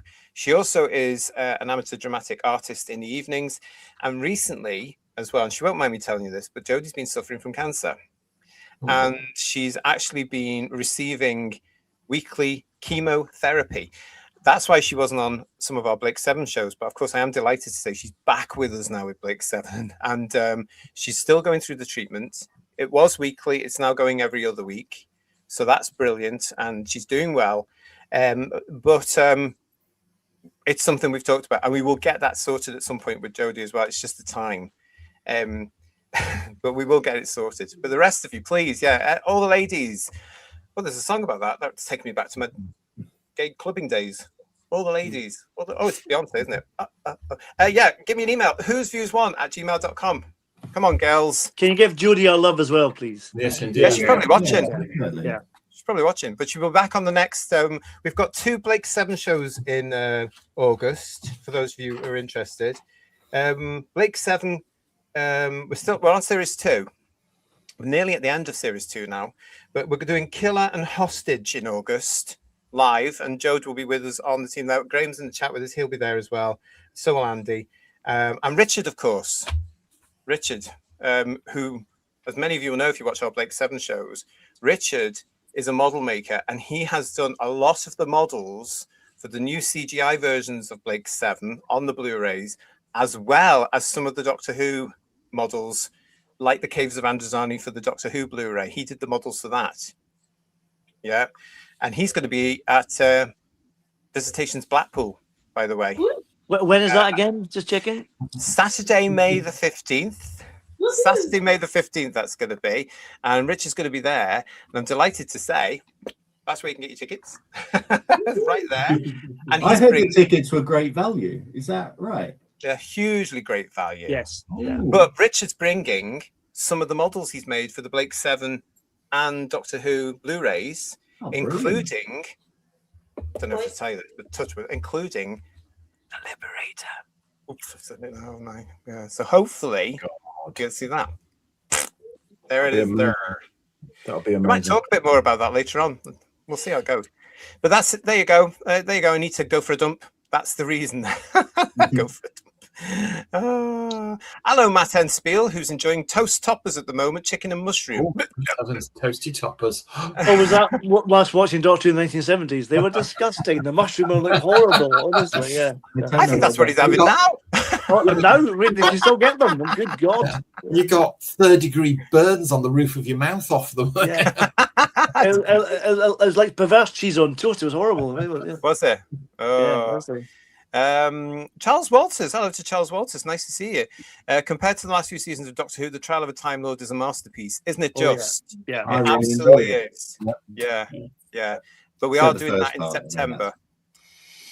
Steve Braddock is saying that the gentleman who built the console room that we chatted about before cost him £30,000. I was expecting it to be nearer to $1 million because the detail is that intricate. And because the walls have got those cut-out rondels as well, I don't even know how you start doing that, quite frankly. Very talented people. A jigsaw, I think, yeah. Yeah, exactly. Oh, do you remember that Jigsaw with Janet Ellis? So the Jigsaw do you remember? kind of thing, you know, the kind of saw Sure. like that. You go right that. Yeah. Oh, so I don't need Janet Ellis. Oh, bless You Janet can Ellis. invite her. Okay, let's get into this question from Patrick Hartnell again. If Proper Who comes back, what's your preferred format? Like number of episodes, length, matron, and how many parts each if you're doing multi-parts? Ooh. Well, I think 25 minutes, definitely. 4 episodes maximum. That's enough. Yeah. Is it really bad that I actually just wouldn't care? Like, they have to earn my trust back? No, I don't think that's bad at all.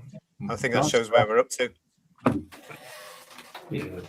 I definitely think they need to get rid of 45-minute one-off episodes and go back to multi-part stories. I'm not fussed if it's like 2 60-minute two-parters, if it's 3 30-minute 3-parters. But I do think we need to go back to cliffhangers and also just giving stories room to breathe and time for the audience to actually invest in the characters. And it may be that some stories need longer, some stories maybe need to be slightly shorter, but it should always be in service of the story, the amount of time that it gets. And if it needs longer to be able to tell it, by all means, add an extra part to it. I mean, like they did in Classic Who, right? You'd have sometimes 6-parters, you'd sometimes have 4-parters, and those 4-parters wouldn't necessarily suit the 6-parter.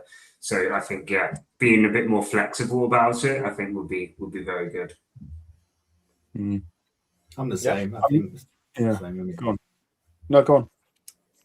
No, that was it. I think a mix of 2s, 4s, and 6s is ideal because some stories, you know, they're still entertaining, but they wrap up like that. I mean, Black Orchid, isn't it? It's only like 2, isn't it? Yeah. And, you know, it's a great story, but any more than that, I think you'd be like, there's only so much you can wean out of it. But others need 6s. I don't think you need many 10s, if I'm honest. But I'm not sure that the telly environment these days is set up for half-hour episodes anymore. I think it's the ideal format for Doctor Who, but I think, you know, looking at stuff, when I think about what I really like on TV now, I'm very much looking forward in the next couple of weeks to the start of the next series of Reacher.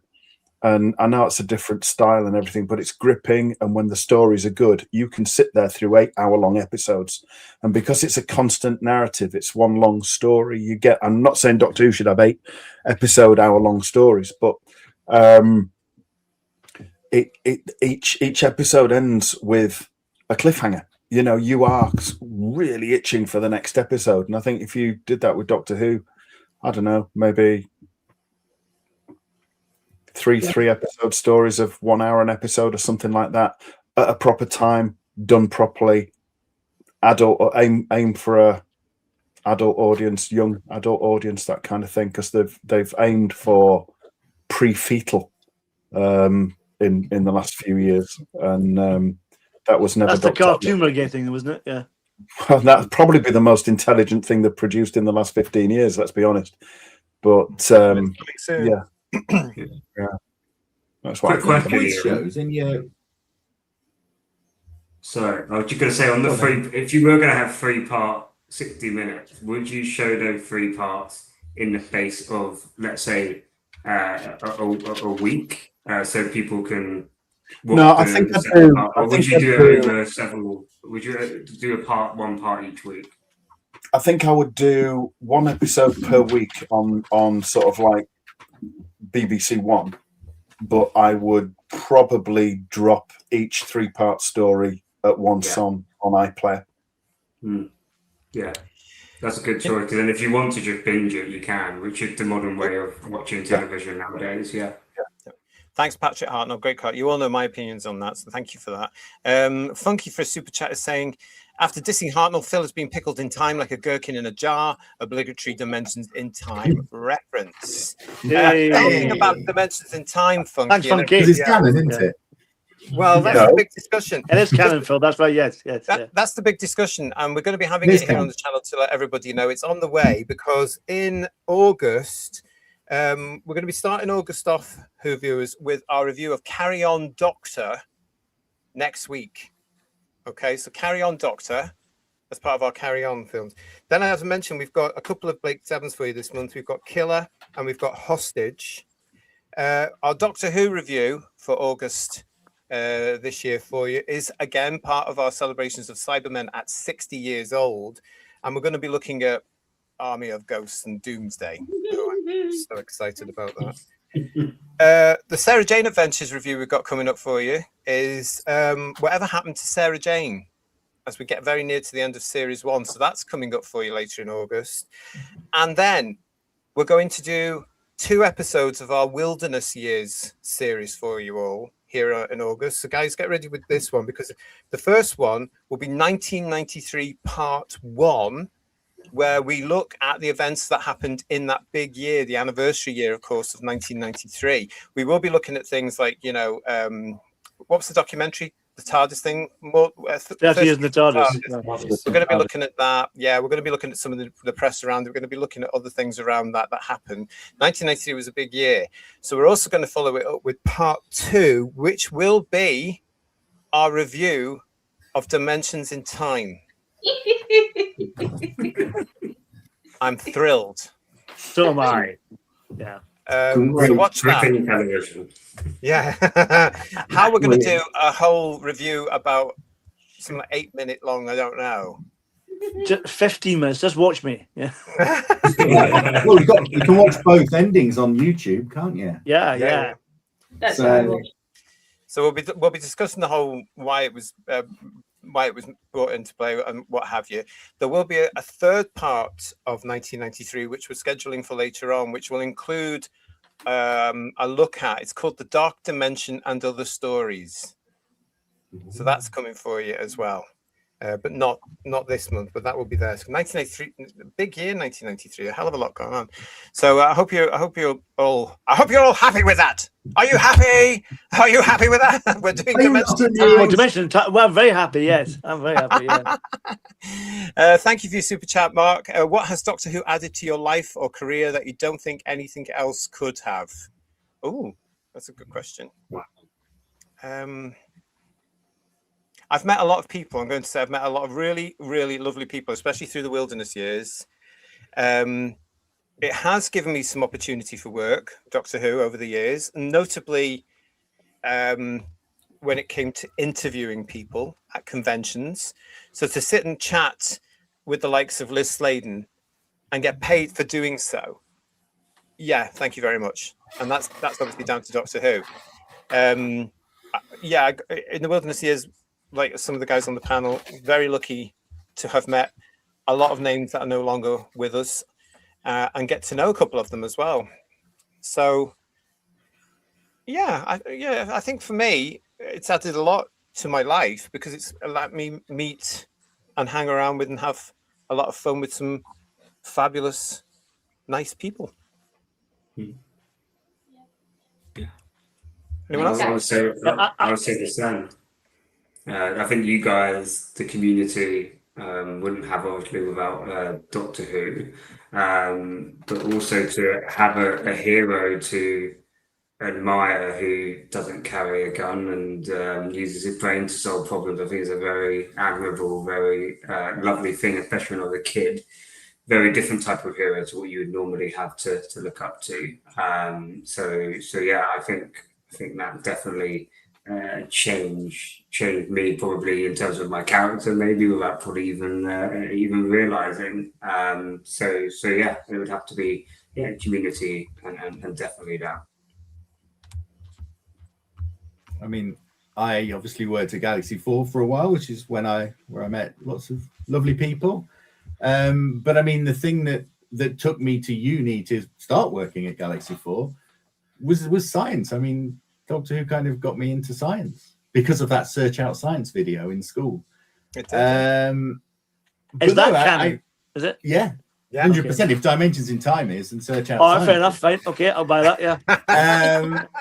But I went to university to do biochemistry with the idea of doing a PhD so that people had to call me doctor. I mean, it is probably which nobody ever has. Which nobody ever had. Dr. Phil, fantastic, love it. Yeah. Used to have a show on Heart Radio at night called Hi, I'm Dr. Phil. You can phone me on this number and we'll talk about your sexual problems. Ooh. That wasn't me. Until security managed the studio. I just did it as a hobby. It wasn't a radio show. No, so it's had a big influence, I think. I think it has with all Doctor Who fans, hasn't it, really? Because, you know, Doctor Who gave us so much, really, from the original series. And as we've said many times on this channel, those 15 years where it was off the air was actually it was fun. It was a joy. Okay, you didn't have the main show on the you didn't need it.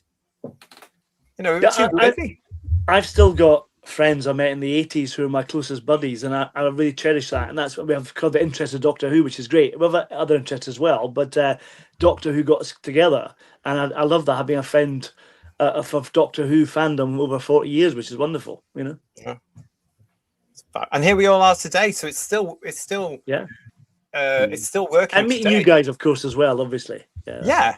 I mean, we're all here. We've got a wonderful community in our channel. We say this a lot, don't we, guys? We've got some fantastic people that have subscribed to our channel. Please make sure you still subscribe, by the way. And it's wonderful to do these shows and know you're going to be there and join us and chat. And the fact that we're all going to get to meet a lot of you next year when we go to Blackpool. That reminds me as well, Digital Pollution got in touch with me today, guys, to say he's got his ticket today. Lovely. That's good news. That's another one. There's about 25 of us going so far that I know of. Wow. That's amazing, isn't it? Wow. And then all of us. So yeah, it's still going strong. And we're going to get, obviously, it's a different sort of hiatus this time round because the majority of us don't give a toss. Let's be frank. But we're going to get through it because there's so much to talk about, and we're all here. So you know, it's going to be fun. PTA for a super chat is saying, I think Janet Fielding should be the next Doctor Who. Get in the corner. I still think we should do a charity single, but not wanting to come back to stay off the air. That'd be good. Yeah. Doctor in this dress, as I've said before. Yeah. Lovely tartan number. What's this from Dalek Shalom? I'll get to the questions. Question: before the end of the show, will Emilio put on his TARDIS onesie? I'd love to. With a chat, definitely. It must have not been in a good condition. Let's just say that. So I must have got rid of it when I finished university. Yeah. I hate to think if he's been to student union clubs and stuff. That could be an expensive super chat for you, Emilio. To be honest. Oh, how rude of that. Hidden History in the Holy. Hiya, mate.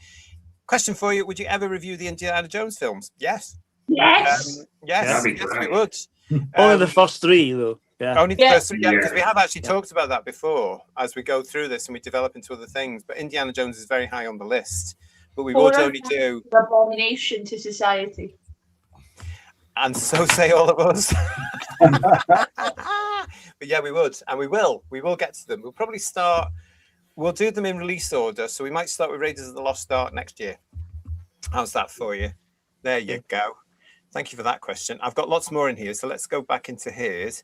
Oh, hang on a minute. I've got to get my fingers working. Richard Brooks is saying, I would like a target book club. How would it work? I think how it would work, Richard, is we would just tell you all, like we do with the review, in advance what book we've decided. Or maybe we could do it as part of headlines where we actually ask them as a vote. If we choose a book per doctor or something like that, we'll sort it out. We'll do a poll on the community tab or something like that, and then we choose a book, and then a month or a couple of months later we read it, we review it. How's that? There you go. Yeah. Legion of James, what, if anything, are your biggest regrets in connection to Doctor Who over the years? Oh, I can tell you, Legion of James, my biggest regret for Doctor Who over the years has been where the show is now and how many utter insane misfits have been welcomed into the show. I have never seen a fan base degenerate as quickly as I have our fan base, from what it was to where it is now, divided on many, many levels, all because of showbiz lovies who had to preach to the audience. And some of them, no names, Jimbo, RTD, did it deliberately. They did it deliberately. So they're my biggest regrets about Doctor, the connection to Doctor Who, what it became. everything becoming so sexualized as well nowadays. There's certain things associated to our beloved Doctor Who, and I love certain performances. I'm trying not to name names, but when programs like this and themes like this get turned sexualized and turned into propaganda in a way, yeah. It's also been disappointing to tie in with that point where we have been called ots, ists, phobes.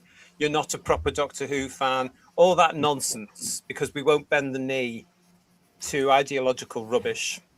Or, I mean, the big change was, I knew when I'd heard, which was before it was announced that Chibnall was getting the job, and I thought he's going to go out of his way to piss people off, and by God he did. Yeah. And then when I saw the element of fandom that day, that when that announcement of Whittaker in Wimbledon was made, that's when I saw it. That's when I saw this. Oh, you're an ot, you're an ist, and I couldn't believe it. I could not believe it. And it's not gone away, and I don't think it will. Even if it returns cursed, I don't think it will. The most disgusting thing as well with Mr. Lady the chat shouting different franchises in the background as well. That it's like the same with Star Trek and like Marvel and DC, that they've all got this kind of theme to it now. And you've fought JT for so many things for years for rights. And these people are calling people like yourself a homophobe and this and a phobe, where you made sure that these guys could be safe, and it loses the meaning and it loses the words over, at the end of the day, in the grand scheme of things, a silly little TV program that we just found joy as wee kids and teenagers and adults, and they destroyed the word and the meaning behind homophobic and racism and xenophobia and Zionists and whatnot as well. So that is the worst part of it. Yeah. There's bigger fish to fry in the world, and they're getting their knickers and garters and corsets and panties over. The problem is those problems which are bigger fish, as you say. A lot of these idiots will be supporting them and welcome things with open arms. Do you know what I mean? They just don't understand the real world. Yeah. I don't know. I mean, leading on from that, I wouldn't say it was a regret because I don't think there's any connecting tissue between me and the current program. But to see this once great jewel in the crown of global TV, not just British TV, be reduced to this grotesque, infantile parody of itself is just so saddening. Yeah. Are we talking about Dimension and Time again? Are we? Sorry. Go on. No, go on.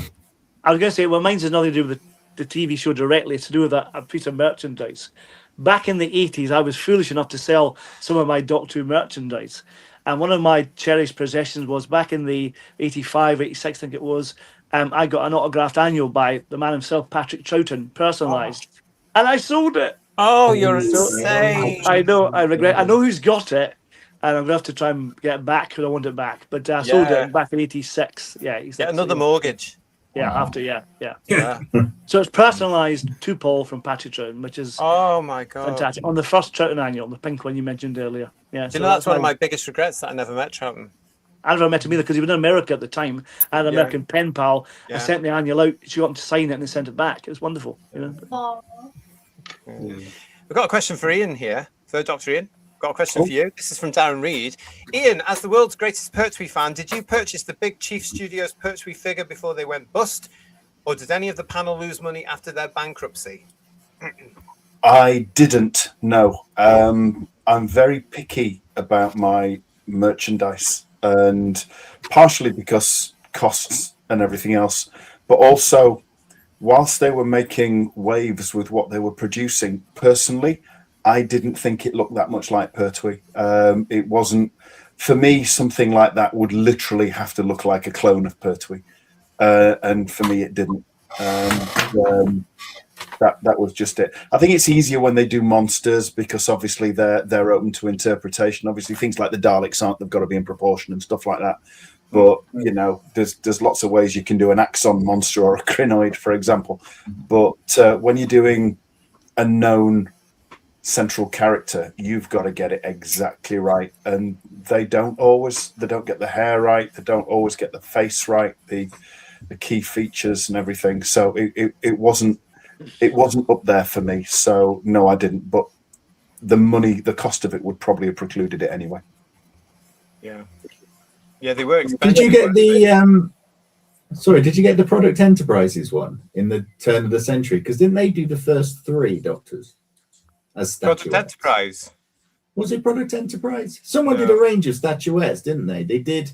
There was an Unearthly Child with Hartnell and Susan outside the TARDIS. There's the Tomb of the Cybermen that's in my conservatory right now. And then there was the first, the second, and the third, and they never got to the 4th, I don't think. Who produced them? I do remember them. They were in those blue boxes, weren't they? My cousin's got a Tom Baker and Davros one. I don't know. I don't think they got. I thought they'd only done 2. Oh, I might. Shall I go and have a quick look on the bottom and see if it says? Was the Unearthly Child one talk amongst yourselves? The junkyard as well, was it? Yeah, I remember that, the 2-1. Yeah. No, there was a TARDIS. There was a TARDIS and brick walls and everything with the Cushing Doctor. That's the one I'm thinking of, yeah. That was Mooncrest, wasn't it? All right. I can't remember. It's all too long ago. Mooncrest model. Mooncrest are a brilliant organisation. Look them up. Mooncrest, is it miniatures? Right. Yeah. Did you break 7 stuff as well? Every now and then as well. We've got Legion of James saying to us here. My other biggest regret, of course, is never managing to get a Dalek ice lolly. Oh, they were lovely. Oh, they were delicious. Yes, I can taste them now. Yeah, I can still taste the fake chocolate and mint now. The mint, yeah. Let's have a look, Phil. It is Product Enterprise. Is it wow, okay. Show everybody. Hold it up so they can see. Show your controller. There it is. Look at that. My God, that's gorgeous, isn't it? Look at that Cyberman coming out the back as well. Loads of people that ordered it, they broke the cellophane around the Cyberman because they thought it was packaging. Oh no! And also, on the back, there's a spelling mistake, and it says depicted in this classic moment are the Second Doctor, Partick Troughton. Like the football team, fantastic, lovely, yeah. Oh, bless. Partick Troughton. Oh, superb. Can I just say to Miles D has joined us. Hello, love. How are you? It's not too late. No, pop a question in if you want to. I'm gonna try and get through them all. Good to see you, Miles D. Of course, did a chit chat with us recently. He also, as you'll all know out there, is responsible for our 8th Doctor theme tune, which is wonderful and marvelous. He did the Scores on the TARDIS Stores jingle and the chit chat jingle as well for us. He's also done a brand new remix for the wokeometer. Should we ever need the wokeometer again? I am playing with that to try. I might change the wokeometer into something else. Yeah, stay tuned.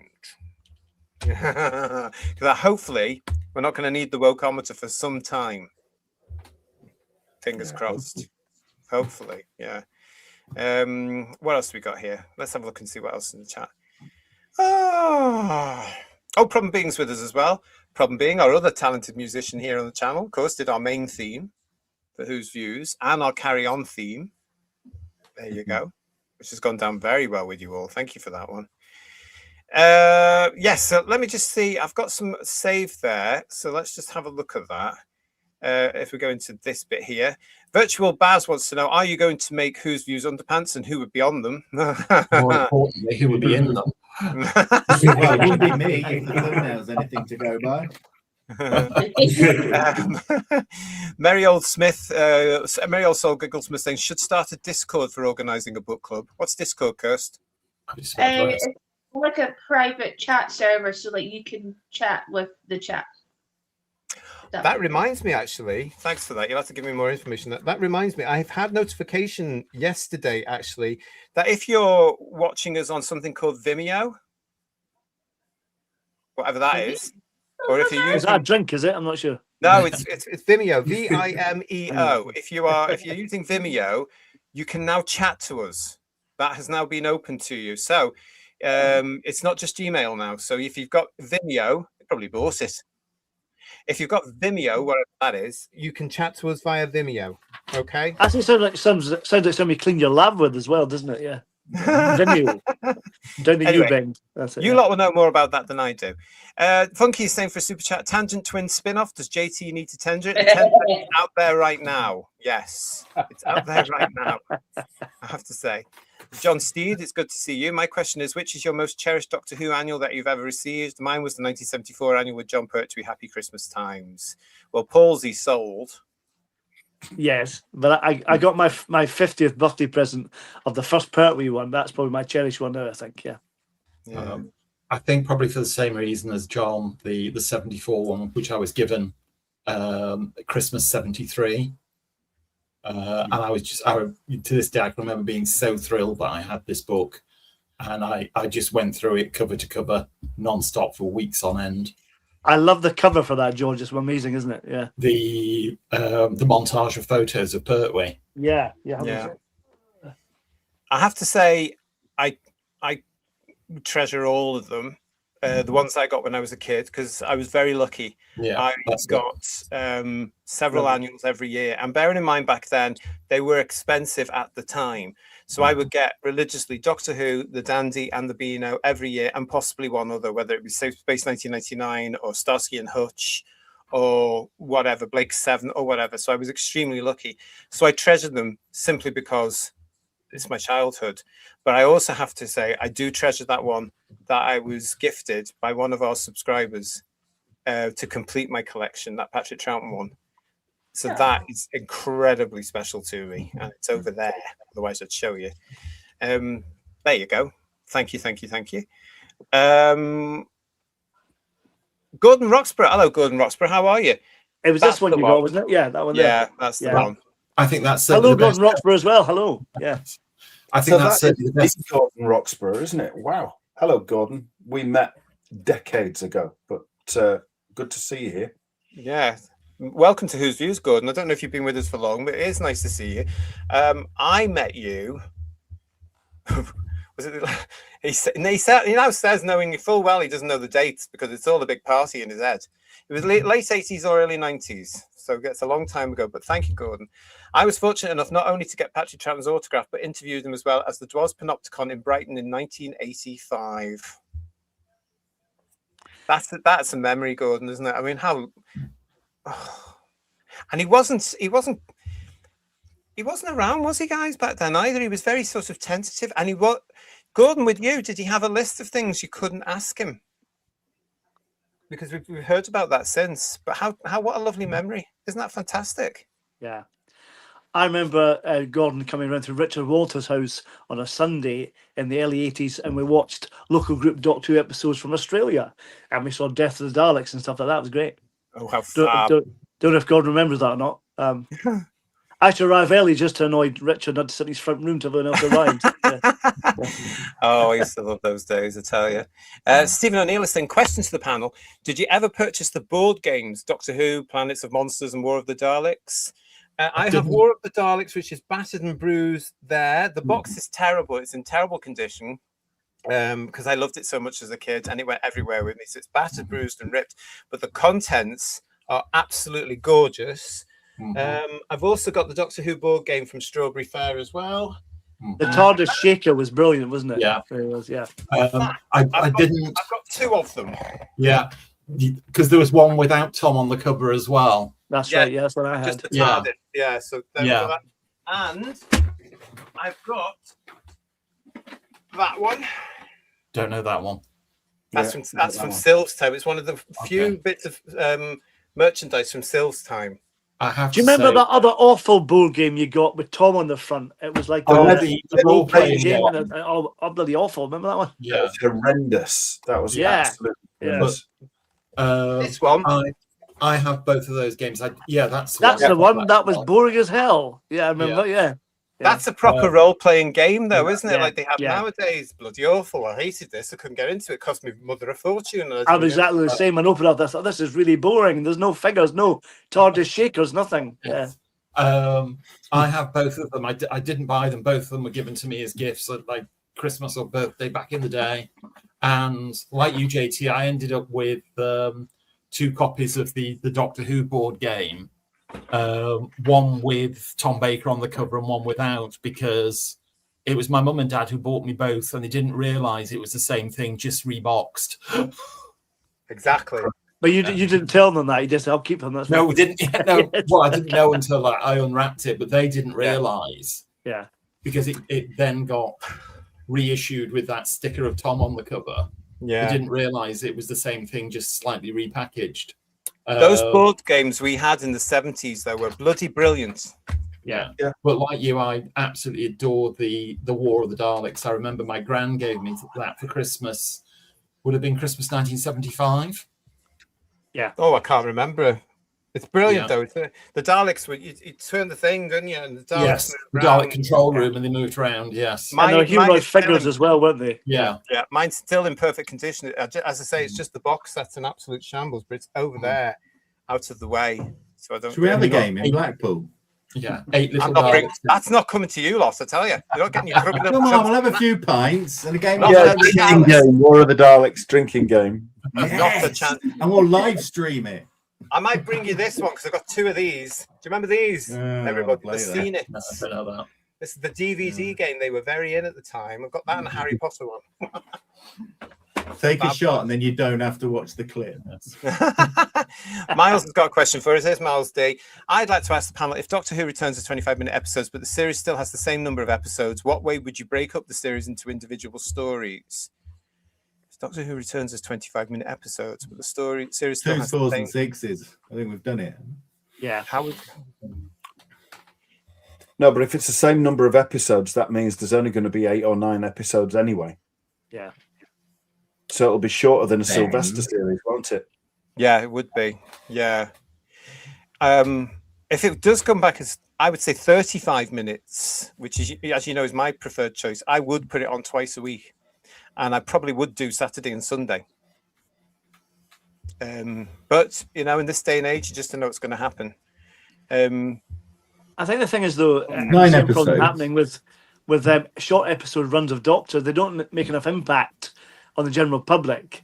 Unlike they did with Tom and John, you know, when they're on 26 weeks of the year, they need more time to be accepted by the public and liked by them and adored by them, don't they, really? Yeah, you do. You do, yeah.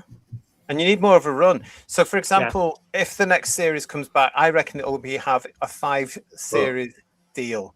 And I think anybody would be tied in. I think any actor coming in as the Doctor would be tied into a 5-season run deal. And I think 5 years... I think Pertwee was right in hindsight to go at the 5th year. I mean, we know the stories about it, but I think he was right because although we all love Tom, he may have done 2 extra because he got so typecast, didn't he, after that? Yeah. I mean, so maybe 5's a good thing. Tom himself said for a few years after he left Doctor Who, he would be up for significant roles and things, you know, and he would meet with producers and directors, and they would say to him, Tom, we think you'd be brilliant in this. We'd love to cast you, but you're Doctor Who, so we can't. Yeah. 7 years. Yeah, 7 years. Yeah. So it's an interesting question, that one, Miles. Thank you very much. What way would you break up the series into individual stories? 9 episodes, because I didn't know the series, I didn't watch it. I didn't know it was only that short. But I think I'd do a 2, a 3, and a 4. Start with the 2, get people into it. Slightly longer one with the 3, and then a decent story for a 4. I mean, I would look at it the same way as we're doing the Trial of a Time Lord. We're going to do it as 4 stories because effectively it is. Well, actually, it's 4 stories, isn't it? I'm going to remember Mysterious Planet, Mind Warp, Terror of the Vervoids, Ultimate Foe. Yes, I know that because I've done all the thumbnails. So you've got all that ready. So that's 4 stories for us. Am I in any of them? Probably not. No. Well, yeah, you're not on the thumbnails, no. Yeah, he's in the Vervoid one. He's behind Colin Baker. You'll see him right at the back if you look really closely. Tiny figure. So yeah, we do it like that. So if it came back and haven't they just? I'll probably get it wrong now. Didn't you tell me that the flex or whatever it was, the Whittaker thing was one continual? The flux, yeah.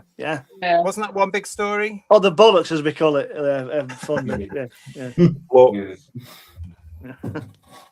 Well, yeah. I mean, we will sort it away out. I mean, if there's, we will probably do. If any series came back, I'd assume they'd still go. Unfortunately, Miles, I reckon they will still go for a 40-minute to 60-minute episode format because they'll only do so many a year due to cost. So I reckon it'll still be that. But we will still be doing it episode by episode, depending when this thing comes back. If we're all here as reviews, I mean, they're saying they want it. We know they want it back sooner rather than later, but there's no guarantee of that in this crazy world we're living in. I don't think the episode format is the deal breaker for a success. I think it's who you cast as the Doctor. Yeah. I mean, none of this. Oh, he's leaving after 3 years, and he was just getting into his stride. No, on the first episode, bang! That actor has to establish himself as the Doctor and be absolutely spectacular, and commit to it for a good time. I reckon they will be tied into a 5 series. And the salary as well, I hope, though. Yeah. Matt the Silence with us. Thanks for that, Miles. Matt the Silence is saying, the year is 2017 and Series 10 has aired. It was great. But then the BBC shows a devil woman on the TV and claims she is the Doctor. What was your reaction? To cancel my TV license immediately. What was yours? Yeah, I cancelled my TV license and knew from that moment on, I was out. I mean, Chibnall was enough to put me off because I'd met him in the 80s, but that's another show. But I knew I didn't want. I've said it before. I didn't want a female Doctor in 1981, and I didn't want one in 2017. My heart sank when I saw the Wimbledon clip of her unhooding herself and revealing herself to be a female Doctor. My heart sank. Really did. Yeah. I knew they were going to cast a woman in the role because at that time I was doing a lot of work with BBC Radio and the internal BBC communications. The news was going around, even though it was embargoed, that yes, a woman was going to be cast as the new Doctor Who. It wasn't named who it was. And then when I saw the press release that it was Jodie Whittaker, for me, it was just an eye roll moment. Yeah. I was stupidly optimistic. I was living in Lanzarote at the time, and I was on break.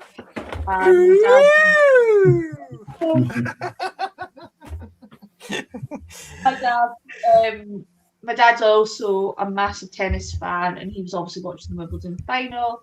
And he was like, "Look, I'll text you as soon as this happens," because it was like rumbles, this is going to happen. And he texted me saying Jodie Whittaker, and I was stupidly young, full of beer, and just positively optimistic, being like, okay, like just come off the back of Broadchurch. My mum and I had loved Broadchurch. I thought Chris Chibnall with Broadchurch. Season 3 was a bit skewy, but it was awful. Series 3. Season 3 was awful, but I loved season 1 and 2 of Broadchurch. I was like, I'll give this a chance. And then I was working in Rhodes in 2018. And I'd come back to Scotland when Jodie had started, or she was nearly midway through her season. I was like, what the hell is this push? And I remember watching one episode. It was when the guy had the baby with the and my Auntie Sharon going, nah, get that off. And then so yeah. Isn't that the one with the pating in it? The pating. Yeah, the mighty One thing I do remember is when I found out within the BBC that they were going to cast a woman, I remember thinking, right, out of the current crop of actresses, who would be a good fit? And funny enough, one of the names I thought of was Michelle Gomez. Yeah. I wasn't even getting on that bandwagon. It just wasn't. It was nothing. I still today, as Matt will know, if they cast another woman in the role, I'm out. I'm out. But the Doctor is a male of his species. End of story. For me, the the thing that for me was, right, that's it, I'm out of here, was I remember on TV seeing, I think before her first episode went out, it must have been a trailer where she walks into a room, waggles the sonic screwdriver and shatters the glass ceiling, and then smirks at the camera. And I thought, subtle, huh? Yeah, I'm out of here. Yeah. I felt like, well, it's been coming because they've been building up to it with Missy. We had the general Time Lord, we generate from a male into a female, and it just kind of felt like you just were kind of clinging to any hope that they wouldn't go as far as changing the Doctor into a female. So when it came out that, you know, Jodie Whittaker, like you said, Paul, my heart kind of sank because I was like, oh, they've actually gone and done it. And it was kind of like, it did feel like you're just, you know, your kind of favorite show basically just died. I did tune in because I wanted to actually just, you know, form my own opinion and see actually out of curiosity how it was. And it's quite hard to pull away from a show that you love, which is why I kind of stuck through. I don't know why I subjected myself to that level of torture, but it was very, very sad when that came out. I think I said to my wife, my now wife, I think my first reaction was, for fuck's sake, sorry, my language, for F's sake. And you said language Emilio first of all. Yes, exactly. Yeah, I'm sure that. Well, I would have preferred hello. Oh dear. Oh bless. There you go. So yeah, I think it's safe to say that a lot of us here are not in favour of, and of course he had to go and shoehorn in another one, didn't he? Ticked all the boxes. Yeah. Big question.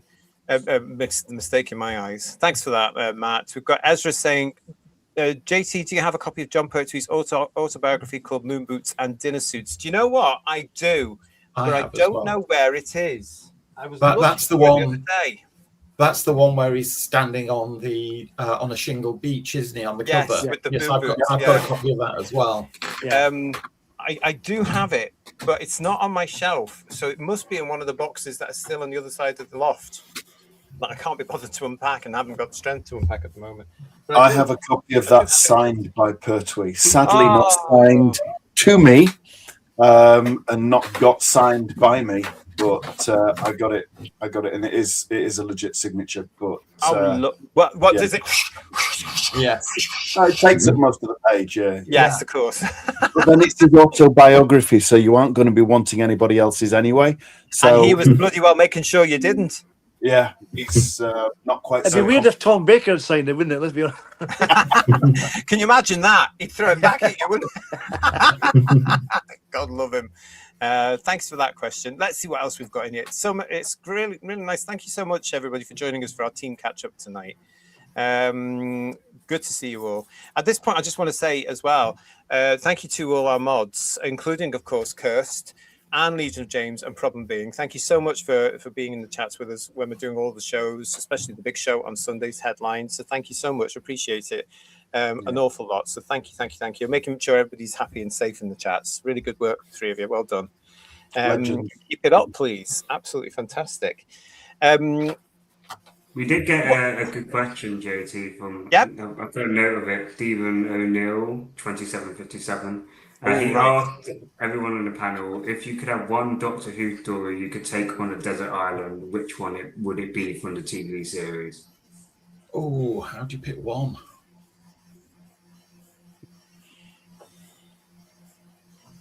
I'll go first, and I'll say for me, it had to be Inferno. I can watch that over and over and over again. I can watch it every day if I wanted to, so I'd have to take Inferno.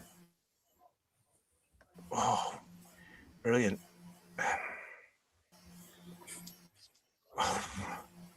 I'm going to have to go because my first kind of memory, probably the Sea Devils, I think, because that's my really earliest memory, I'm saying,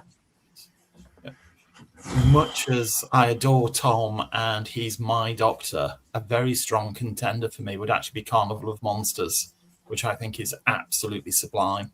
Yeah.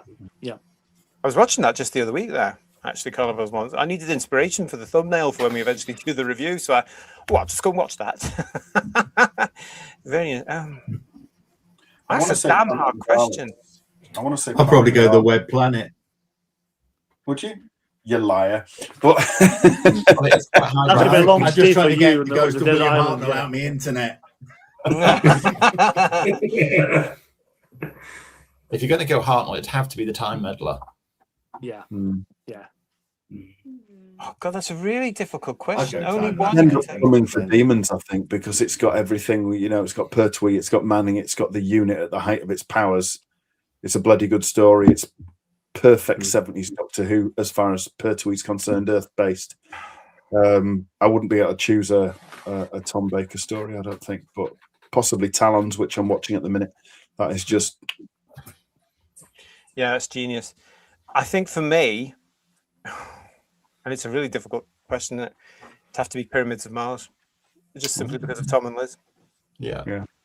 Spearhead from Space, Talons of Wayne Chang, and then for Amelia and I jumping in sort of thing, probably The Empty Child of the Doctor Dances. Interesting. Right. Interesting. The Waters of Mars, if I were going to choose a new Who story. Oh, that was quite a good one, I seem to remember. Do you remember that, Waters of Mars? Wasn't that part of that big Halloween Super Sunday the BBC came up with? And they had massive ratings for that because Doctor Who was very much a part of that Super Halloween Sunday, and there was some other stuff there as well, and they had huge ratings. And that I think it got 11 million views or something like that. Yeah, it was huge because the whole evening though was dominated by the BBC because they'd done this whole evening around Doctor Who because they were building up to Tennant's exit, weren't they? I remember that. Yeah, I remember that very much. It was a big night for them. And then we got the end of time, God help us, yeah. So. Oh well, yeah. Good question, that one. Difficult but good one. Chris Kaz, did anyone give in and buy into the character options build a figure Yeti set? Yes, No. I'm afraid I did. Oh. So did Bedouia, and they were the two gentlemen that came onto the show with me, talking about it when they launched it. Can I just say my defence, Your Honour, that I've only bought the one though. I was just about to say that. So which bit of the Yeti have you got? Just the head, is it? The head, yes, but I am going to be a little bit smug here, and I'm going to make no apology for it. The first set, the two new series Cybermen, I had no personal interest in. I bought it purely for the Yeti part. Yeah. Because I found myself in like a Devil or Deep Blue Sea situation where there's 3 of the sets out of the 5 I was interested in, 2 I had no interest in. So either I throw some money on getting the 2 Yeti parts on the 2 sets I wasn't interested in, or I try to live with the fact that I had 3/5 of a Yeti, which would keep me awake at night. So I decided to buy all 5 sets, being the lesser of the 2 evils, and tried to get my mind just to write off the money. But what I did was I took the Yeti head out of the last set, put it on eBay, and actually sold it for more than I paid for it. Wow. Yeah. There you go. Wow. And that wasn't me asking for a ridiculous price. The bidding went up to more than I paid for it. So as it happens, that worked out really well for me. And the next So have you one's got out a on whole Monday. Yeti then? No, I've just got the head at the moment. Right. The next okay. one's out on Monday, isn't it? So you're getting the one on Monday. Yeah. And I'll do the same again. Yeah. Because the next one, of course, is the Gatwa dolly, isn't it? Yeah. You can put they can work in the microwave quite well, those ones. Yeah. We've got this from Space Peninsula. Snog, marry, avoid. RTD, Moffat, or Chibnall? Avoid all 3. Yeah, avoid all 3. Great. I'd rather try and kiss a skunk. Yeah. Not our I would favourite. 100% avoid Chibnall. I 100% would avoid Chibnall just because of the time with children. I honestly, otherwise I'll punt the bloke. Oh gosh. I mean, you'd have But to. that means you're snogging or marrying RTD. I know, it's so depressing, isn't it? You'll have to live with that as well, obviously. Well, the thing is, You're too old. You're too old, Emilio, for RTD. Emilio, I think you're a bit old. Someone, it's going to be Stephen Moffat because if he did not, I just couldn't be married to RTD. Imagine that. Fuck me. Sorry, give my language. So yeah, probably would. Yeah, Emilio, I think you're a bit too old for RTD, though, aren't you? Yeah. no. Yeah, probably. Yeah, maybe like them 10 years younger. Snog Chibnall, marry Moffat, avoid RTD. Ooh. Ditto. I'd have to avoid all of them. I can't snog or Yes. marry any of the others. No, avoid them all like the Avoid. plague. Yeah. Cross the road if you see them. Yeah. Same here, I'm afraid. Thanks for that, Space Peninsula. That's great. And Steve Henry is saying, this isn't a question. Oh, but I would like to say that the panel is Who-tastic and Whose Views is the best Who show by Thoros Beaton Miles. Also, I'm with Phil and Time Lash is great. Oh, well, thank you so much. Wise man, Steve. It was okay to that last part. Yeah. Oh, Steve appreciates the finer things in life. Unlike highbrow, you said. Yeah. highbrow. Let's have a look and see what else. Thank you all for joining us. Lots of questions coming up. I won't be able to get to all of them. I'll just say that now as well. Let's have a look. What else we got? Captain My Captain's joined us in the chat. Good to see you. I'm probably being saying we are here. We are proud to be here. We love you guys. Thank you, mate. Really appreciate it. And same back. So remember, try and come to Blackpool, everybody, next year so we can all catch up. Right. I did have another question there and I've lost it. So hold on a minute. Talk amongst yourselves for a minute while I find them. Who of us have actually met before in real life? I've only met JT. I might have met you, Phil, because I went to Galaxy 4 numerous times. Ooh, I would go see my mate. I would go see my mate Martin, and we would go to some of the signings. So Katie Manning, Nick Courtney, John Levine, Richard Franklin. Wasn't there for any of them, I don't Well, think. they all were there. Louise Jameson. I was there for Louise Jameson. Did you go for Louise Jameson? No. Tom Baker? So that's a no then, is it? Yeah. I've only met GT twice and Custody several times. Yeah. Several hundred. And I have met. So 100 times, yeah. Together. Yeah, we've met, haven't we, George? That was a fantastic day. That I love that. You met secretly in a car park, I believe. Is that right? Best way, to be quite honest. If I didn't have a 3-hour car journey back, I think we'd probably still be talking now, to be fair. I've got this question here from Steve Braddock. Thanks, Stephen. What are the panel's thoughts on the future of Doctor Who regarding recovering its past through film is fabulous? Well, we're big fans of Film is Fabulous, as you know, here on Who's Views. I just want at this point as well, just say that this week, Film is Fabulous, we'll cover more of this on Headlines on Sunday, but Film is Fabulous this week did launch its membership royalty project, if you like. You can get all the details. We'll go through it again on Sunday, more details when I've got them here. But you can get all the details from the Film is Fabulous website and also its Facebook page. But you can now get some sort of, they're tiered memberships and they are brilliant. So they are now available. It's a 2-tier membership for a regular monthly contribution, as they're a registered charity, and it looks really, really good. They've set up a no hidden fees Patreon page for it. There you go. And we'll talk about it more on the big show on Sunday with you all, everybody, and I'll get all the screen grabs and that for you. But yeah, I mean, I keep saying, isn't it, though, guys, Film is Fabulous, great charity, very small charity as well. We've got to support them whatever way we can. They're very important because it's not just Doctor Who. They are recovering film and television British gems. They're bringing all these things home, and that's really important. I still can't wait to see that vampire thing. BBC, please put it on or put it on the iPad. I would love to see those episodes. One of the great things that Film is Fabulous do, amongst the many great things that they do, is the recovery of missing material. They use that as leverage with whoever the rights owner is to ensure that it's made as widely available as possible, as quickly as possible. It was because of Film is Fabulous that the 2 episodes of the Daleks Master Plan went on to iPlayer. If it was up to the BBC, that wouldn't have happened. Yeah. Because Film is Fabulous said, you make these available or we don't give them to you. Yeah. To answer the question on the chat, I'm optimistic they will find something.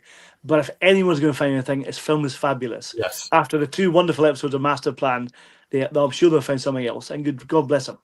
Yeah, I back that up entirely, Paul, that I think that there's more out there. Film is Fabulous are best placed to recover it and make it widely available for us all to enjoy. The thing is, just give them the room to do it. I mean, we'd all want all 95 episodes back by the end of next week at the very latest. Of course we would. But it's, and I'm saying this with my film collectors and film lover anorak on, it's an incredibly long and complex process to recover prints of films for a whole raft of reasons. It's a real minefield. They do an absolutely wonderful job. It takes time. If it takes a year to recover an episode, it takes a year. And screaming and shouting and bombarding them with borderline threatening emails or whatever is not the way to get them on board. Well, I'm going to say one last thing about Film is Fabulous. We'll always have 95 missing episodes. That always works, doesn't it? As I always say, yes, the great shame of Doctor Who is, there are 95 missing episodes. The great tragedy is that number will never increase. Radiant wants to know, who is the favourite companion for each of the panel? In what way? There's so many I'm fond of, but first among equals for me, Elizabeth Slade and Sarah Jane Smith.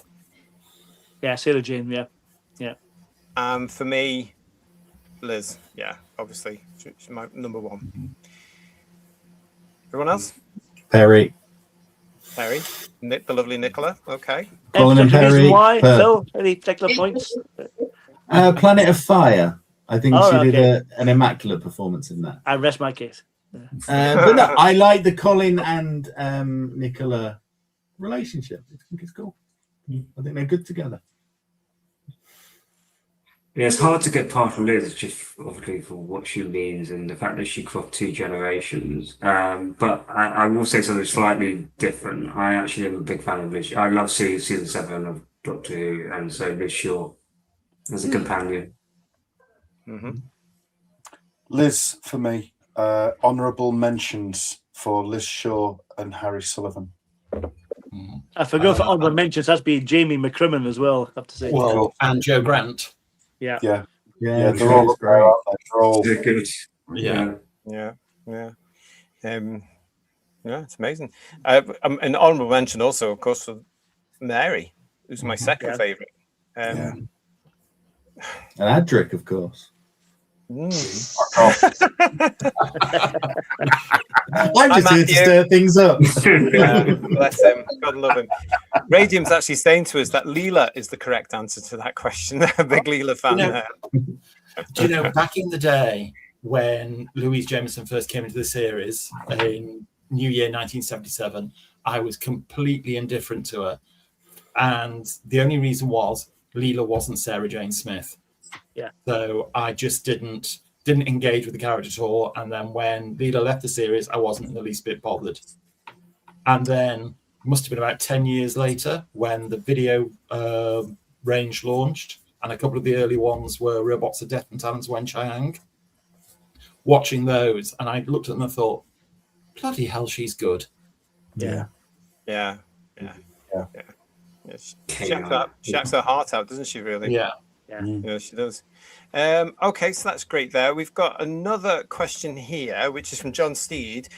Which is your favourite sonic screwdriver and which is your least favourite? Oh, God, the sonic screwdriver. Can we all say our least favourite in the bloody remote control? The training shoe version that Shooty had. Yeah, exactly. Yeah, the Gatwa has, which is not a sonic screwdriver. I think that got to be the worst one.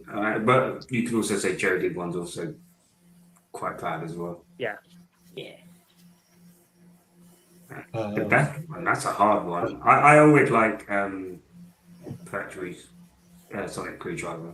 That for me. Yeah, I was about to say the Pertwee one with the yellow tubing, the black twist around it. With the lighter function on it, so the one he impaled himself on in the Sea Devils.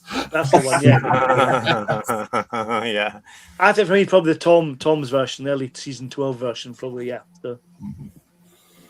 The thing to remember always, isn't it, and they've forgotten this completely in bringing it back, is that in the original 26 years of Doctor Who, the sonic screwdriver was only The sonic screwdriver, yeah, that was Freudian, wasn't it?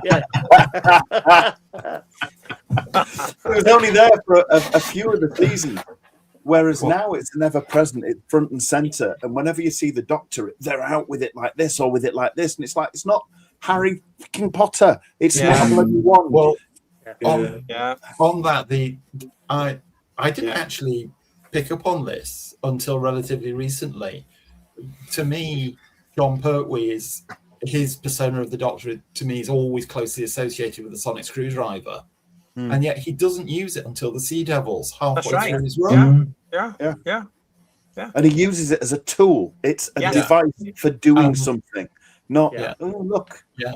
And there's one of the DVD commentaries, for the life of me, I can't think which one it is at the moment, with Barry Letts, and it's one of the Pertwee stories.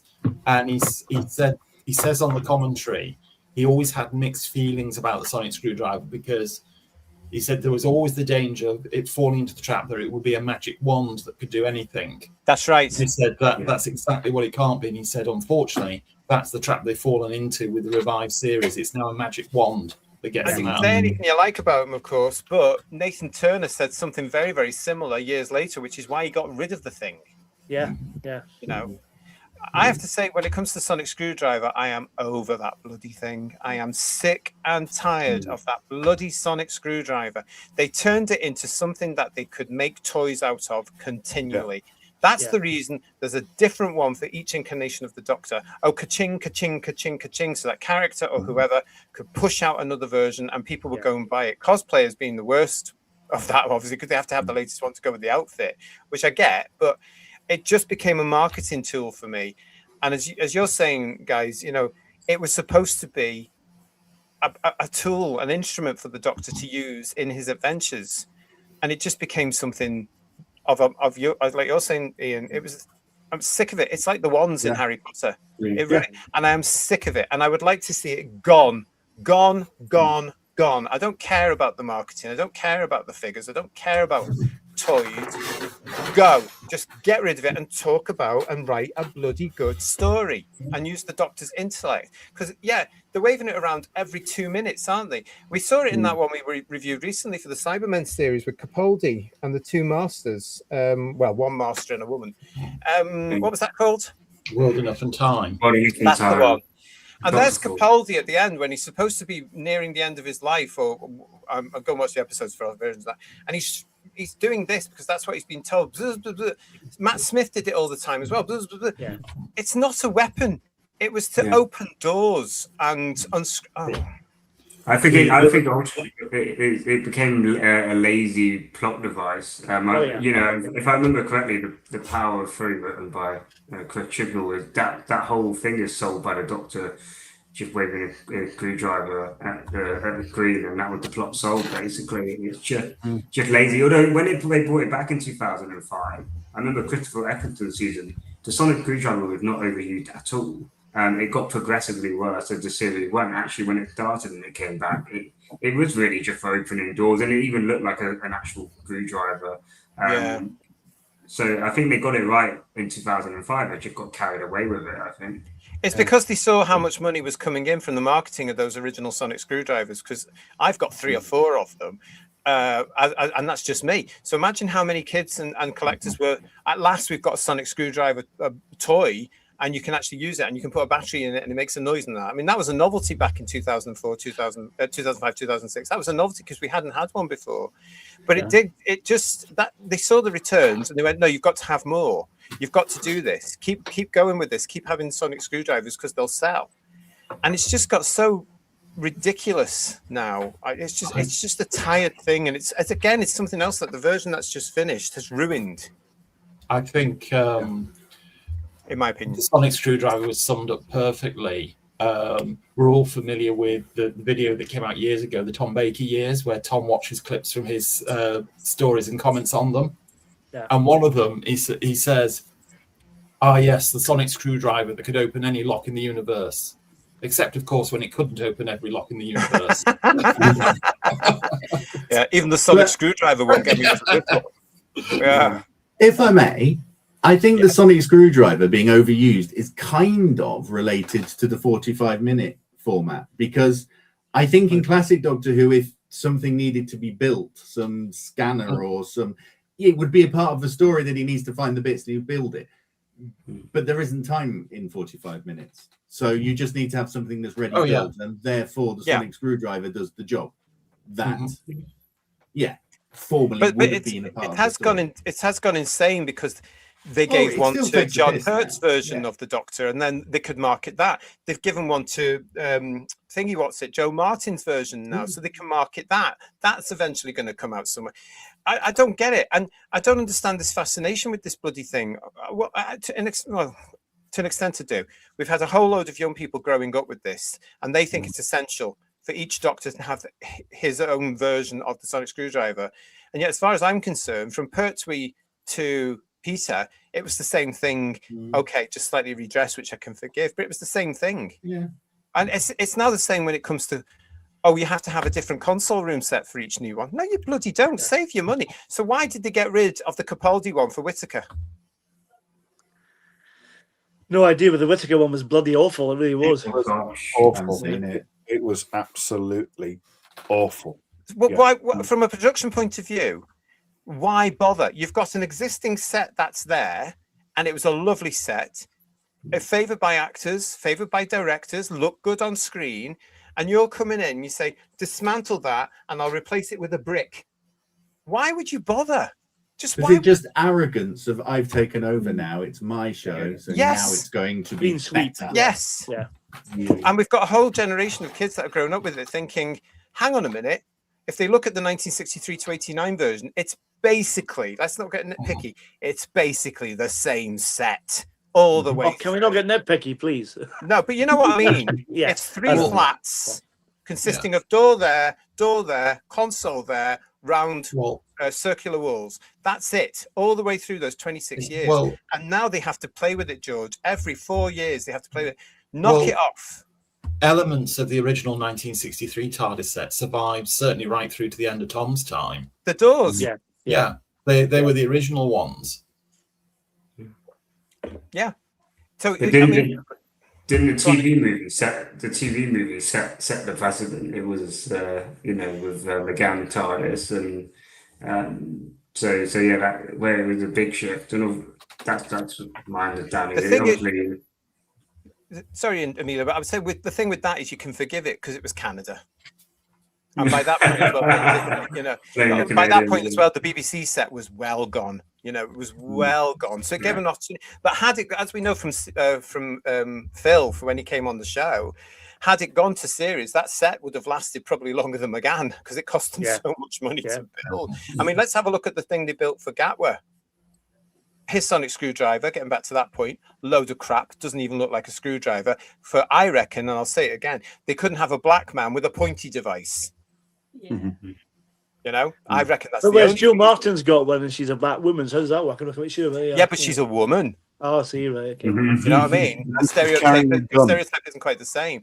But they spent all that bloody money of Disney's building that massive, too big TARDIS room, the console room, and now it's going to be junked after, 12, 13, 14 episodes, whatever it was, and you hardly got to see it. So that means, obviously, with a new production team, we'll get another one. But just knock it off, changing it every so many. These little things annoy me about this. That's another reason. It's like when you change doctors every 10 minutes. There's no continuity. There's no familiarity for an audience of not-wees. You can show a not-wee something from the 26 years of Doctor Who, which includes the TARDIS, and they automatically recognise the TARDIS. Some of them may have even visited it in Blackpool and Longleat in the 70s. Yeah. Because it was recreated in the exhibitions beautifully. So the round walls are iconic. It just frustrates me, this whole mindset about sonic screwdrivers and console rooms and all this nonsense. There you go. Rant over. Are you happy now you asked that question about the sonic screwdriver, are you? I am. But as I say, it's come now with, as Space Peninsula is saying, the alleged fugitive Doctor. I mean, what a waste of time that is. Or you know what I mean? I'll see if there's any more. Wait a minute. Is she included in the classic Doctors? Because she came before Hartnell. Can we go back to the earlier question? You shut your dirty mouth. Somebody's going to go again, I'm telling you. Yeah, we will make sure you are banned from Time Lash forever. It can be done. You'll be swimming in Loch Ness before you know it. Mad Macam Tech is saying, good evening, gang. Hello, Mad Macam Tech. Good to see you. Funky is saying, as John Hurt said in the anniversary story, which was a load of rubbish, what are you going to do? Assemble a cabinet at them? Yeah. Quite like that. Well, if it was good with furniture, it could probably fix Phil's creaky chair, couldn't it? Because that's been. Well, that's maybe why the Third Doctor's got MFI furniture and Planet of the Daleks. He made run off himself, Yeah, maybe. Without the instructions, probably as well. So. This is the other thing that John Steed says, of course. We are reviewing the Sarah Jane Adventures, here on the channel. I remember Sarah Jane's Sonic lipstick used for doors. Yeah, they had to give something. And the reason they did that, they had to give something similar to the Sonic screwdriver to Liz as Sarah Jane. Marketing. That's all they were thinking about. Toys. What can we get from toys? And, those of us who've been around production or have tried to get stuff done, that's one of the questions. What can be marketed from this? Can you get action figures from this? Can this be done? And you have to have it in the back of your head. When you're actually developing characters and the look of the characters, you think, what colors am I going to use? What textures is this going to be? Is this going to work as a cuddly toy or an action figure? Will this look good in a book cover? Will this look good in a... It's exhausting. The standard question that comes up at any pitch meeting is, how can we sweat the assets? Yeah. Exactly. And that's what will happen with the next version as well. There'll be a big meeting with whatever production company gets the gig about, you have to include these because we have to market this so that we, BBC Studios, can make money. It was quite condescending to women, though, wasn't it, really? I mean, in these days of emancipated ladies and women can do everything that men can do and all the rest, and in hundreds, thousands of areas are absolutely equally competent. Why couldn't a woman, Sarah Jane, have a screwdriver? Why did it have to be a lipstick? How stereotypical could they get? That's a very good point. Mm-hmm. Yeah, you're right. How hypocritical are them? Because a few years later, they're all like, ooh. Yeah. I think what you guys are just talking about, the commercialization element, I think it goes back to what Capaldi was mentioning in his recent interviews about how Doctor Who used to be a very small thing, and obviously he had to do a lot of prep tours, and there's a lot of the business side of things that he probably didn't necessarily care for or didn't agree with. I think when you put the business side first before stories or characters, and then you're in trouble. Right? The business should come from a result of good stories and good characters. It shouldn't be that you start with business and then you formulate the characters and the story from there, basically. Yeah. I mean, Good Gray is saying to us here, hi, mate, Sonic lipstick, Sonic glasses, Sonic trowel. I'd forgotten about those last two. You're absolutely right. What? This is when they start, and Moffat brought it. This is where the love for the show starts to wane, in my opinion. This is where nobody starts to take it seriously. The thing's a hit, or we'll just churn it out. Any old nonsense, churn it out. We'll keep referring back to things 40 years previous. Sonic glasses, what? Sonic trowel, what? What a load of old nonsense. Where's the Sonic trowel? I remember the glasses and groaning when they happened. That was River Songs being archaeologists for that, yeah. So I dislike that whole River Song. Can't stand River Song anyway. I can't stand her. She should have stayed in the library, as far as I'm concerned, forever. Yeah. But no, he has to churn her out because he gets money for using the character. Richard Brooks is saying, yes, don't forget the Sonic toilet paper, the Sonic toothbrush. And then John Steed adds, yes, Sonic soap. And Rocking Terry Lee says Sonic a Hedgehog. Very good. Very good. Matt has a question. Which 5-inch figure is more urgently needed? Season 7 Third Doctor or a 6th Doctor from the Ultimate Foe? Oh, season 7 Third Doctor, surely, yeah. Yeah, I think that's a one-horse race for me, the Third Doctor. Yeah. Like he's posing on the cover of the Radio Times. That's what you want, yeah. This is just an Ian versus Phil question. No. I think the third Doctor from season 7 is an absolute no-brainer, and I know I'm biased, but I don't care. But I think after that, we've had enough Doctor figures. We need to fill in some companions. We need Jamie. We need Victoria. We need Zoe. and you know, it was nice that we got Ian Chesterton and everything, but there's too many gaps of key figures that were in the series for really quite a long time, and some monsters too. I'd love to see a Quark. Stories were shit, but you know, I'd love to see that's a great toy. Quark would be a great toy. Yeah, I take your point, Ian, but I must admit, I would be delighted if there was ever a Meglos Tom.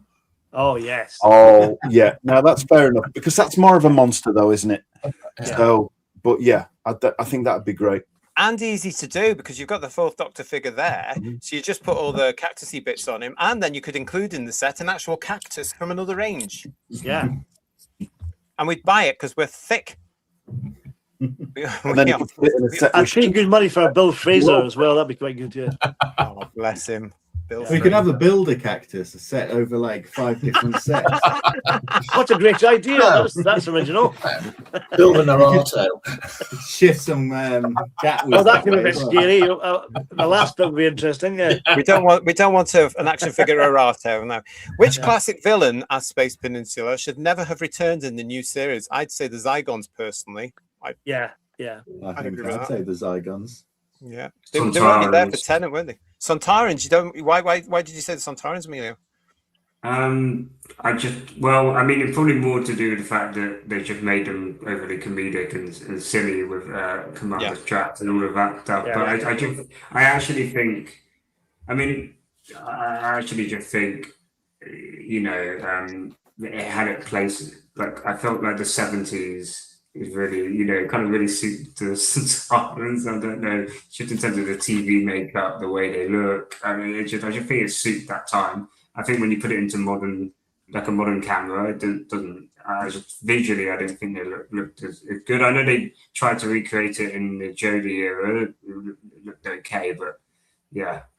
I think they were better in the Jodie era than they were previously. I think definitely, which is bizarre. Yeah. Oh, really?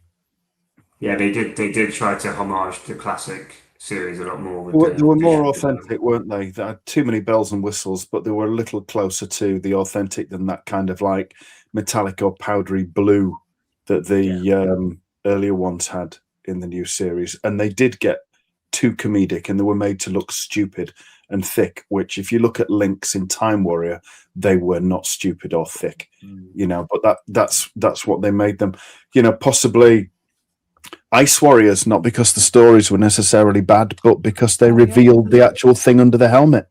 You know, I'd forgotten they'd been in the new series. Or the series that just finished. If you can't honor what you're bringing back, then don't do it. And they couldn't honor it. And that's Gattis couldn't honor it because they had to show under the helmet. Just like Gattis couldn't honor the Daleks because he brought those fat abominations in. The Teletubby Daleks. Yeah. These people that claim to be fans, these big name fans, your Gattis, your Moffat, RTD, Chibnall, actually, when you see what they did with it, they knew bugger all, really, about what made Doctor Who work. They knew nothing. I remember there was a David Tennant episode where the Macra appeared. Yeah. Oh yeah. Why? What was the actual point of that? That was pointless. There was no point. There was no point. Can I open my big gob in answer to that Space Peninsula? And I would say, apart from the Daleks, every single one of them. The Cybermen came back as Iron Men, which I did not appreciate. They never got the Cybermen right for me in the version that's just finished. Never. We're going to be reviewing in October, by the way. We are going to be looking at Nightmare in Silver. Oh God. That for me is, I can't remember it because it was that bad. It's dire, yeah. So we're going to be, that's one of the things. So that's a 10 from me. Sontaran for me, I thought they were wasted. I thought they had potential in that first 2 episodes that they came back in, but then, like Emilio says, the fact they turned it into a jokey butler or waiter or whatever he was, didn't like that at all. The Sea Devils, I never saw the Jodie Whittaker ones, but they brought them back for the fishy thing. No, looked a mess. Sutek, Omega. Forget them. That was just pissing on classics from a great height just for the sake of it. So I think the only things, and even the Daleks haven't been as loved as they should have been for me in the version that's just ended. I think Dalek by Rob Sherman was brilliant. We will look at that at some point, obviously. But then everything else has been quite camp, in a sense. I just don't get it. I don't get giving them names. Now that I remember, because we are, as I say, this month we're going to be looking at Army of Ghosts and Doomsday. So I've watched it. Dalek Kevin. I have got a lot to say about that.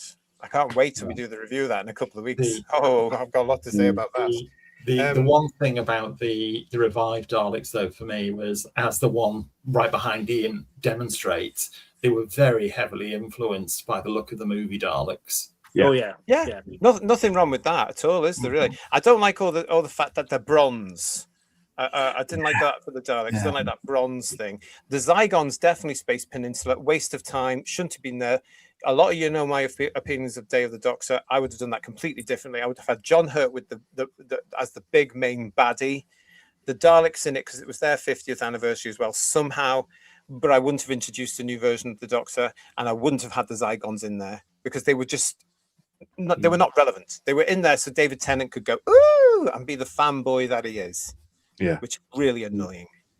No, I didn't like that. So there you go.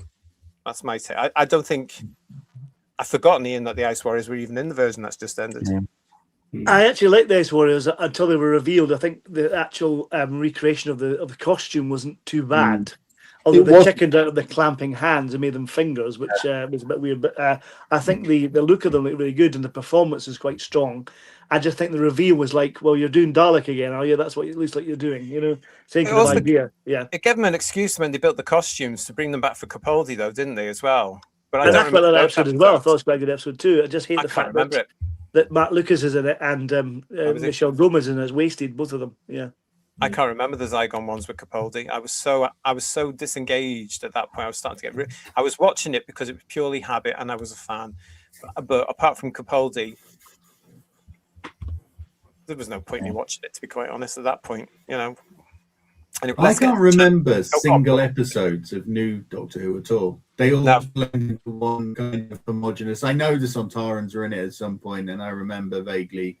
I can remember Dalek, actually. It's probably the one episode that I can actually remember a story and a name to. But the rest of it's all just kind of homogenous, really. Yeah, it's all blurry. Let's see what people are saying in the chat. Thanks for that, Space Peninsula. Nice question. Merry Old Soul Gilsmith, the Master Cybermen Time Lord hybrid. Yeah. Are they the ones I liked, actually, the look of from the Peterborough exhibition? And they've got kind of the Time Lord collars behind them. Yeah, I think so. Actually, in real life, physically, they look quite good, but I have no idea what they did. Legion of James, I'd say them all bar the. I'd say them all bar the Daleks, as they pretty much ruined every classic era monster and villain they brought back. Rocking Terry Lee. Some of the return to the classic monsters were okay, but the script's plot let them down, and then they ruined Omega, Sutek, and the Toymaker. Oh, we forget about the Celestial Toymaker, don't we? Yeah. You can't call him that. Well, we're going to on this channel. Good, I'm glad. Yeah, good. Yeah. That's his name. He is the Celestial Toymaker. Yeah. No, to you, lot. If you don't like it, I don't know why you don't like it, but get on with it. Oh, we've got a question here from Steve O'Neill. Which classic villain would you bring back in a reboot? None. No. Actually, none.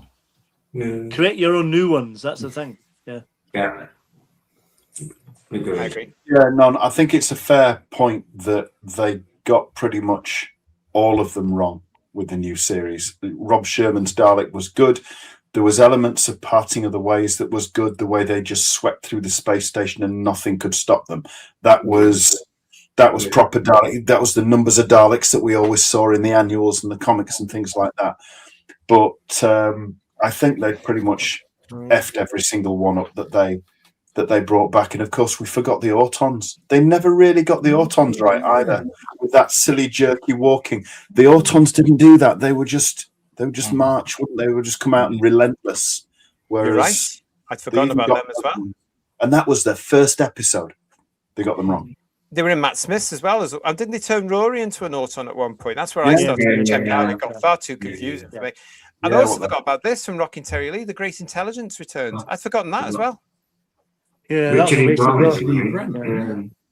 this is the problem when you have fans, God lovers, running a television show like we love so much, like Doctor Who. They can't resist going back 50 years or 60 years and saying, oh, that was good. I like that as a kid. I'm going to do it this, but I'm going to do it my way.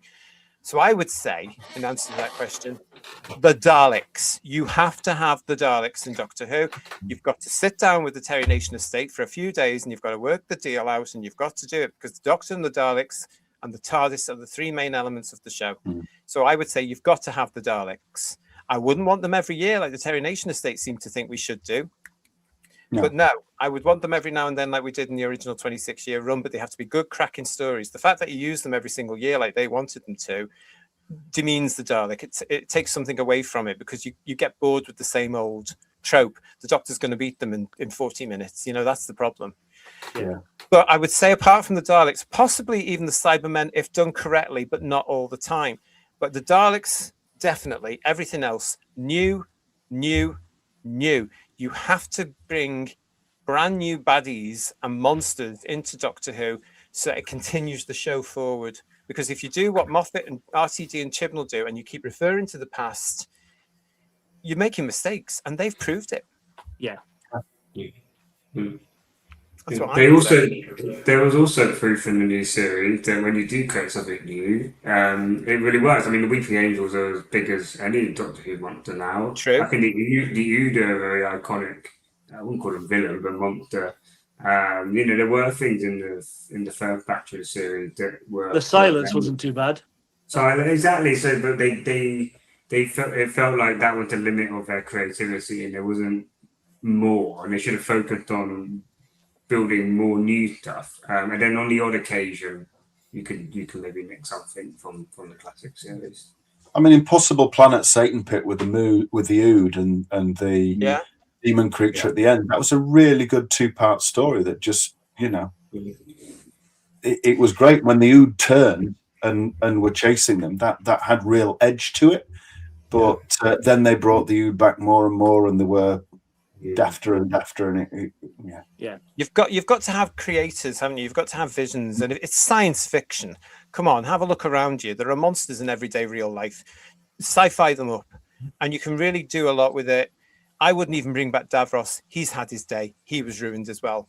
Let him go. Yeah. Just let him go, and let's forget about him and try and remember how good he was before that lot got their hands on him. Stephen O'Neill is saying to us, I would bring back the Yeti. And then Matthew Pounder is saying Michael Grade. John Steed is also saying, I'd bring back Michael Grade, the biggest monster of the classic era. And yet last year, the year before, we were crying out for Michael Grade to come back, weren't we? Yeah, we were. Where was he when you need him? That's all I'm saying. Yeah. Does anyone fancy RTD3? Just saying. RTD what? RTD3. No, there's no chance. He is so angry right now, as you know, Emilio, and he is very angry. I'm going to try and be diplomatic, but I've got a big gob, and I might not be. So sorry if I'm not. But something's not been right there. Something has not been right there, and I personally reckon there's a story to him and Bad Wolf going from this, and I think it involves BBC Studios actually manning up a little bit and turning around and saying, "You've got it wrong. We're ending this now. That's it." And then we're going out to find anybody else that can do it, because he has been so bitter in a sense. You know what he's like? He's put on all this, oh, it's wonderful, it's marvelous, it's going out there, it's going to be back for years and years and years. He's put that side, but I think there's the other side, which is basically, I will never do that again because ... And I think he's, do you know what I mean? I think it'll come out in the wash one day. I think there's a story there, because they've all been very much a case of, it's not being cancelled. It's not being cancelled. We didn't kill this thing. Yes, it's fine. I think the one thing that RTD hasn't admitted to himself yet is, apart from the occasional niche Channel 4 drama, his revived version of Doctor Who has killed his career as well as the series, because no major backer is going to give him that sort of money again. And unless, you've got a point, because his next series, George, of course, which he's writing allegedly right now, is another TQ cult drama.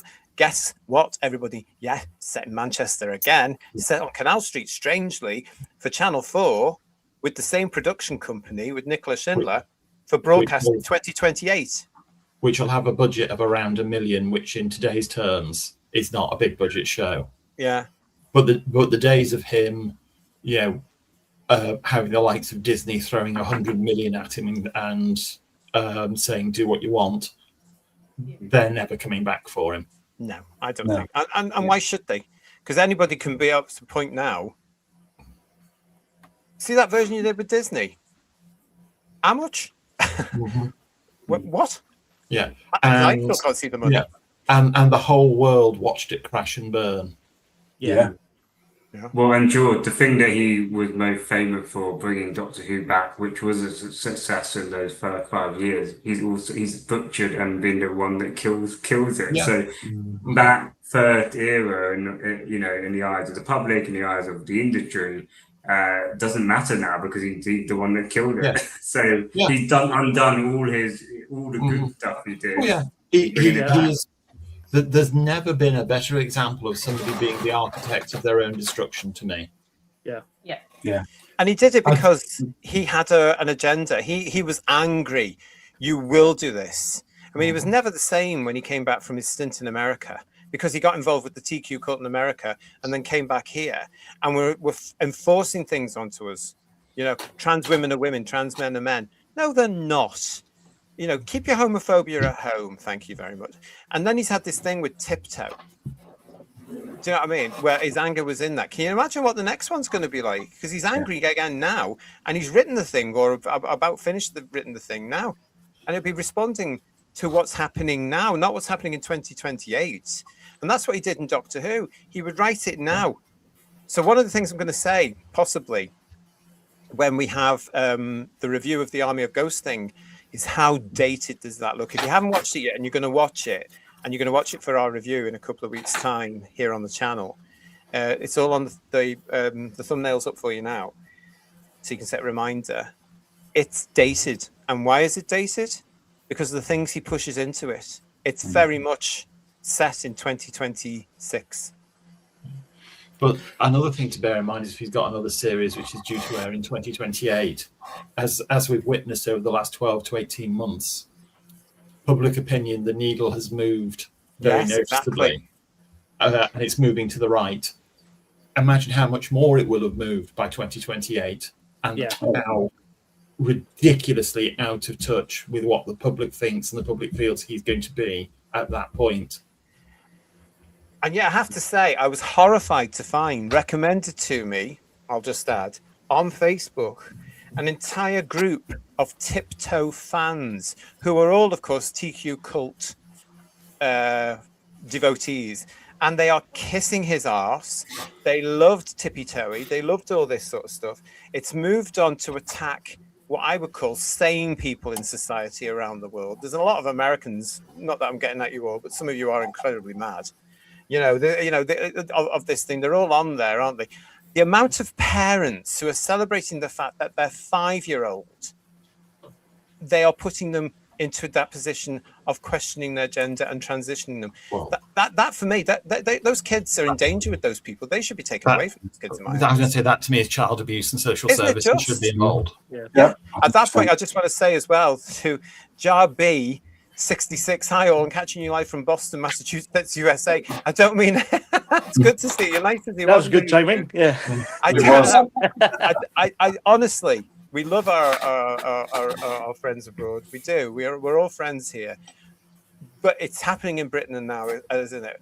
A lot of the Americans who follow this whole TQ cult thing, honestly, they are incredibly insane. We've got a lot of them in Britain as well, but more so in America. I mean, did you see that guy in the bloody wig melting down? Call me Shay, call me Shay. I'm surprised the fella didn't shoot him. A conversation I had with a friend of mine recently made a very interesting point. We were talking about this, and he said to me, have you ever seen a rat when it's poisoned? It doesn't just keel over and die. It screams, it makes a lot of noise, it kicks about, and it has huge death throes, and it finally just gives up and dies. And he said, and that's what's happening with the extreme left at the moment. They are making so much noise because they are in their death throes. Yeah. Let's hope so when it comes to that one. Let's hope so. I mean, we've got so many problems in our country at the moment. Merry Old Soul Gigglesmith, thank you so much for your super chat. Don't forget, RTD was a failed soap opera writer, and all he ever could write is soap opera with scenes.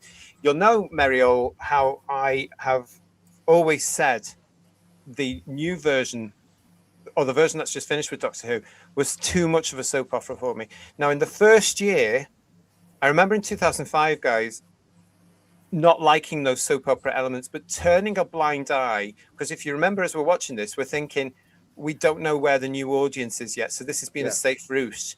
But I would like to get the Doctor back into time and space for series 2, which didn't really properly happen, if you know what I mean. They kept bringing back to Jackie's house, didn't they? Yeah. You know, back to the flat. I couldn't stand all that kitchen sink stuff. And I'm shocked and horrified to say that 21 years later, they were still doing it. Look at the Millie Gibson nonsense. Yeah. I mean, come on. That's one thing I'd say about any new reiteration when it comes back. Forget the soap opera crap and just put the Doctor, who's a Time Lord from Gallifrey, in his TARDIS and fly him around the universe fighting bug-eyed monsters. Thank you very much. Yeah. You know, join us for our review of Doomsday, an army of ghosts. You're going to love it, I can tell you. But thanks for that, Merry Old Soul. You're absolutely right. I had a comment there as well. If I can just scroll up, there it is. This bloody thing. If I can just scroll up, where was that? There it is. Jarby 66. I can't argue with that. You're correct. They're insane. It's good to see you, Jarby. Thank you. Gordon's still with us. Gordon's saying to us, I would generally agree about not bringing back villains from the past. However, I think an updated look for the Mandrels would be good with a strong drug addiction, drug pusher storyline.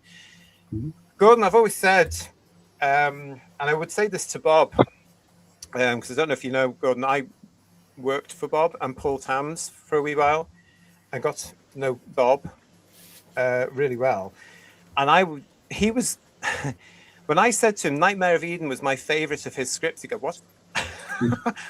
And I had to explain to him why. Because I said to him, if you handed that script in today, not necessarily to Doctor Who, it would be done as a gritty thriller, and it would be done in some abandoned warehouse or factory somewhere with the lighting properly.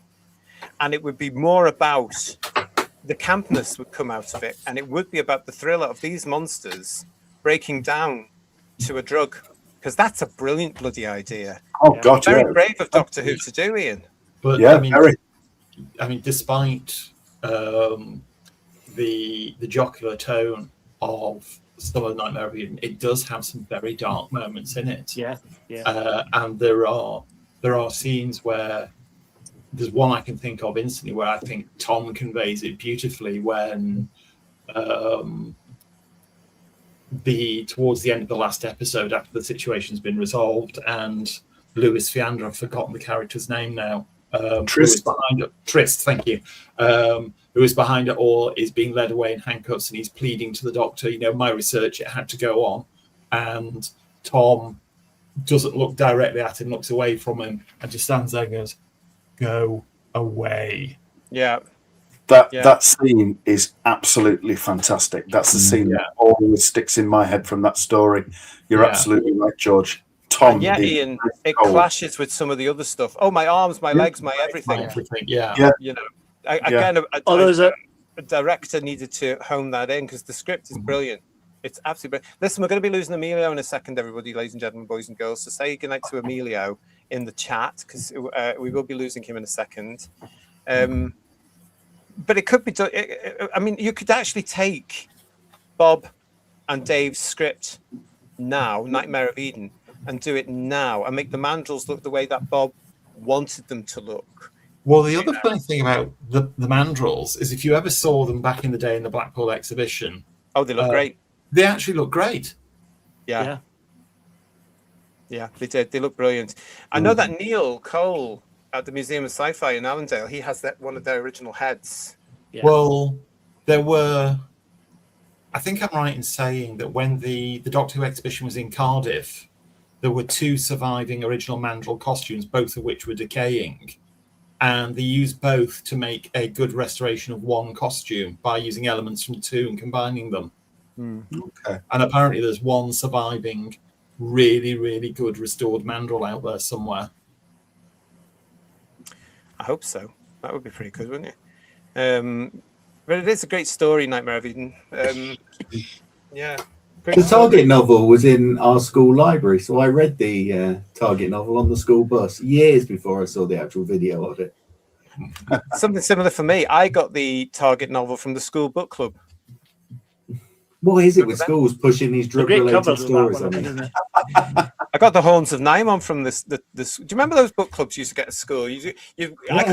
When they came through with the leaflets, and the teacher would put it on the desk, I would like, give it to me now. I was so excited to go through them all, and then I'd get my pen and say, I want that and that and that, and then I'd take it home to my mother, and she said, yeah, okay, you can have that one and that one. You can't have those four. You know, fantastic, happy day. Did they still do that in schools? Yeah, they have people come in with books, and they set up a bookshop in the school hall, and then they give all the kids a voucher for like £1, and every book's 14 quid. And then you trap them. Yeah. So. Gray is saying, call me old-fashioned, but I hate the numerous sex references in the new series. It makes me cringe every time. I'm no Mary Whitehouse, but I don't think Doctor Who is the right place for it. I totally agree. I found all that absolutely boring. Embarrassing as well. Yeah. Again, to quote Tom Baker, the perfect way to do sex references in Doctor Who is along the lines of, you're a beautiful woman. Probably. Yeah, exactly. Yeah, absolutely. And RTD did it again from episode 1 with Jackie trying to come on to Eccleston's Doctor. Yeah, I hated that at one. Yeah, it was awful. And right at the very start. So he was setting his stall out even then, just seeing what he could get away with. Yeah. That 1979 series, though, season 17, it's not, I've reviewed a lot of it recently. I've gone back to watch a lot of it recently, and it's not as bad as I seem to remember as a 9-year-old. I think it's very unfairly maligned. I think there's a hell of a lot of good stuff in there. Yes, there are a couple of moments where it's pushed just that little bit too far over the line, and it should have been wound back a little bit. But I mean, you've got to bear in mind that is the single most successful season of Doctor Who ever. Yeah. That's the year. 1979 was the year when Doctor Who officially became a national treasure in the UK. Yeah, because ITV was off.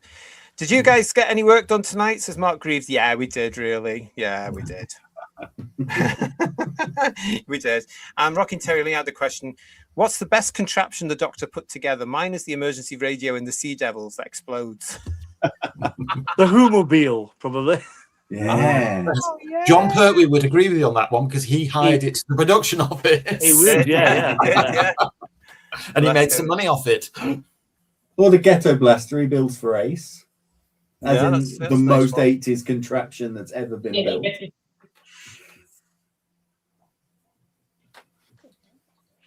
Yeah, I'm hoping nobody says the thing with tea leaves from Time Monster. Yeah, no.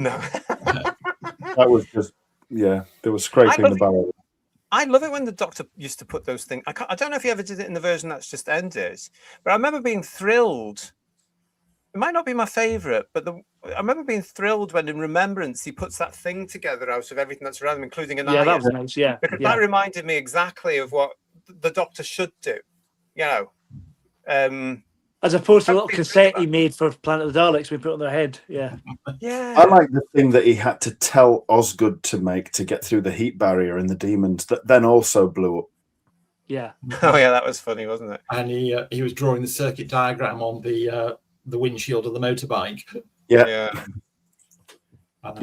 Not a device as such, but one I always liked was Patrick Troughton's recorder falling into the force field generator of the TARDIS and the Three Doctors. So that becoming the device which sorts Omega out. I thought that was a very clever piece of writing. Yeah. Or the second Doctor's Yeti control unit. That allowed him to control a Yeti. Yeah. That killed it, didn't it? we just sort of all remembered, aren't we? That really, yeah. A lot of you in the chat giving you your favourite devices as well. I mean, that's what the Doctor should do. The Doctor should be in not every story. He should be resourceful. He should be seen to be using his brain and prove to the audience, especially the younger audience, that using your brain is the best way rather than your fists or going for a knife or, in the case of New Who, going for your bloody sonic wand and being Harry Sodding Potter. That's why we all turned out right, because that's where it was. But I remember the Doctor would do that in the comic strips as well. Do you remember in the Star Beast, he stops himself from blowing up with a whatever it was?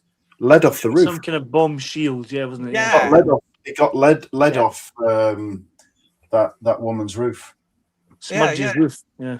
That's right. Well, that's genius. That's genius. That's the Doctor we grew up with, isn't it? The fact that you knew that's what he could do and would do, because he was a scientist as well. He was a very clever alien who was a scientist who would look around him to be able to say, right, what have I got around me and what can I do? Yeah. Brilliant. Building the robot immobilizer in the Robots of Death. Yeah. Well, that fairy liquid. I suppose Matt Smith built that thing in his bedroom, didn't he, when he got trapped in that house? The first James Corden one, wasn't it? All right, yeah. I don't remember that either. It was spinning around with a bike wheel and all sorts. I can't even remember what the bloody hell it was for. But, it was something to do with the Cybermen. It was upstairs in the flat in James Corden. Was it the second Corden episode? I thought it was the first one. It was like the girl he fancied or the girl he eventually was with. That's closing time, that one, I think, isn't it? Yeah. Actually taken, and he has to build this thing because he ends up being the lodger. So it was the Lodger, the first one. Which was a comic strip in the magazine by Gareth. Yeah. Fifth Doctor used a cricket ball in space to get him back to the TARDIS, as John Steed in 40 Doomsday. He did. And Moondust. Hi, Moondust. I need the Doctor to sort out my internet problems. Why have we all got internet problems these days? You think they'd get it sorted out right now, wouldn't you? I think someone's angered the ghost of Hartnell. You know, to be fair. Yeah. So everybody I know has had it. Are the companies all being bought up by other people, for example? I don't know. Probably the heat. Is there anything else that we should be talking about when it comes to the channel here tonight? Because we've done a lot of questions, but should I go through what we're doing this month again? Yeah. Go on. Okay, we've got Carry On Doctor. We've got 2 Blake Sevens. We've got Killer and Hostage coming up. We've got Doctor Who, Army of Ghosts and Doomsday. Sarah Jane Adventures is Whatever Happened to Sarah Jane. We've got Star Trek Insurrection there as part of our 60th anniversary of Star Trek as well. So Insurrection's coming along. Things I do.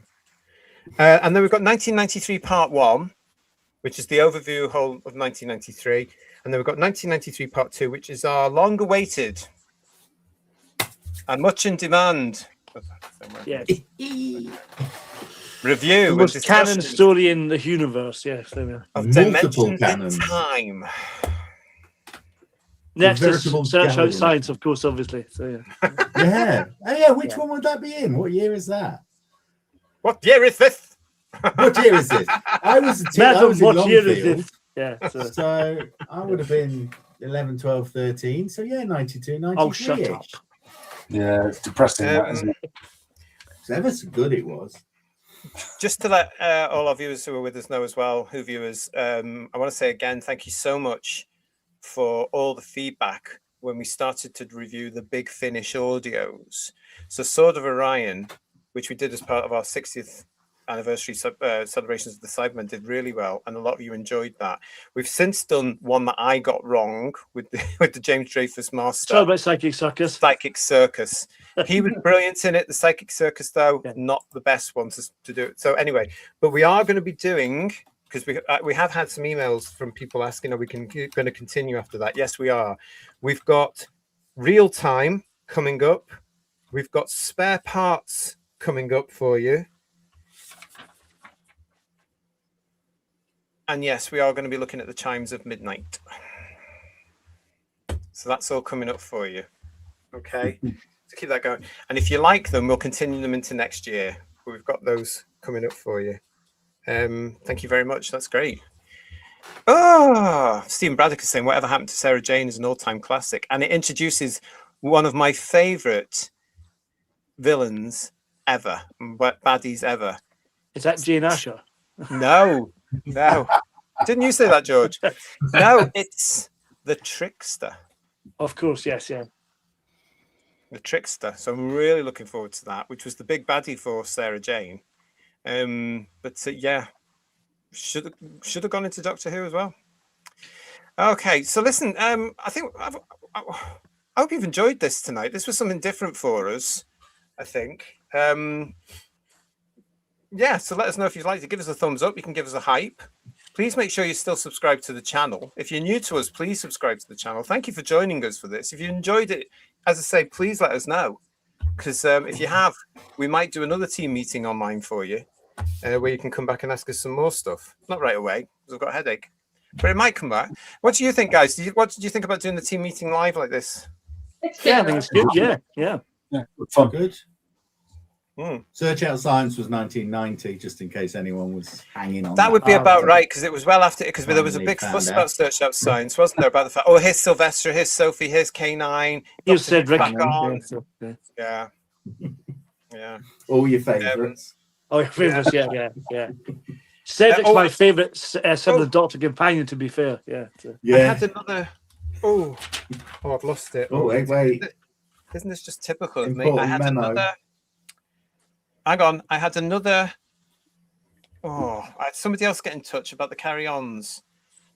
Hang on. I thought you were going to talk about the irregularity in my expenses. No. I thought maybe not the forum. John, it's you John get expenses. What's going on? John M. He sent an email. Thank you, John M. Thank you for joining the channel. He wanted to know, are the carry-on reviews a regular feature on Who's Views? I can say to you, yes, because we've still got 20 left to go. Yes, 20 left. We've got Carry On Doctor this week, and this is the first time we've gone into the hospital side of stuff. There's quite a lot of them. We've got Carry On Doctor, as I say, we've got Nursed, we've got Carry On Again Doctor, we've got what's the other one? Matron, Carry On Matron, yes. So there we have it. But yeah, we've got 20 after Carry On Doctor, we've got 20 more Carry On films to review. So yes, we are going to be continuing them, and hopefully they'll last us a couple of years as well. And they're all very good. Thank you, Radium. Radium is saying this has been the best team meeting I've ever been to. And Rocking Terry Lee saying, can you imagine Carry On Doctor Who? That would be a fun casting discussion. Well, we've just had that with Ncuti Gatwa and Jodie Whittaker, and it didn't work, did it? Yeah. Please don't demean the carry-ons like that. And PVFS, good to see you. I'd like to thank you guys for introducing me to the wonderful world of carry-ons. That's wonderful. Nice. Well, let's not forget that at one time, Jim Dale came very close to being cast as the Doctor. He did indeed. Yeah.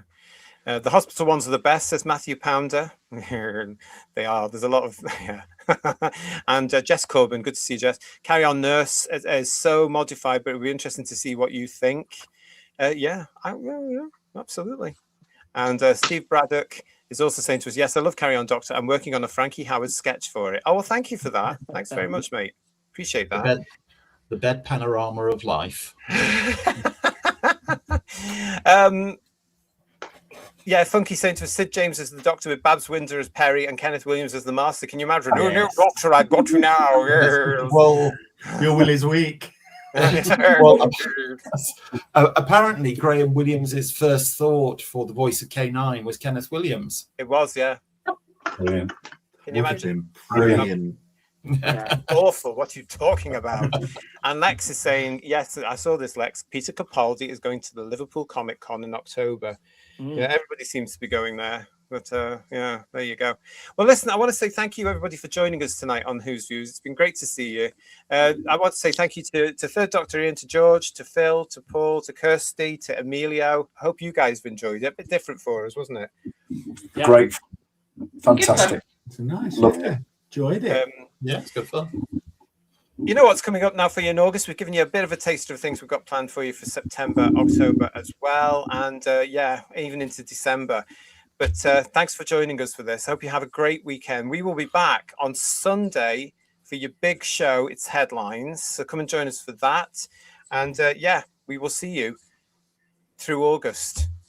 Thanks for joining us. Thanks for subscribing. Don't forget to get your tickets for Blackpool, where we're going to have a party. Yes, that's all going on.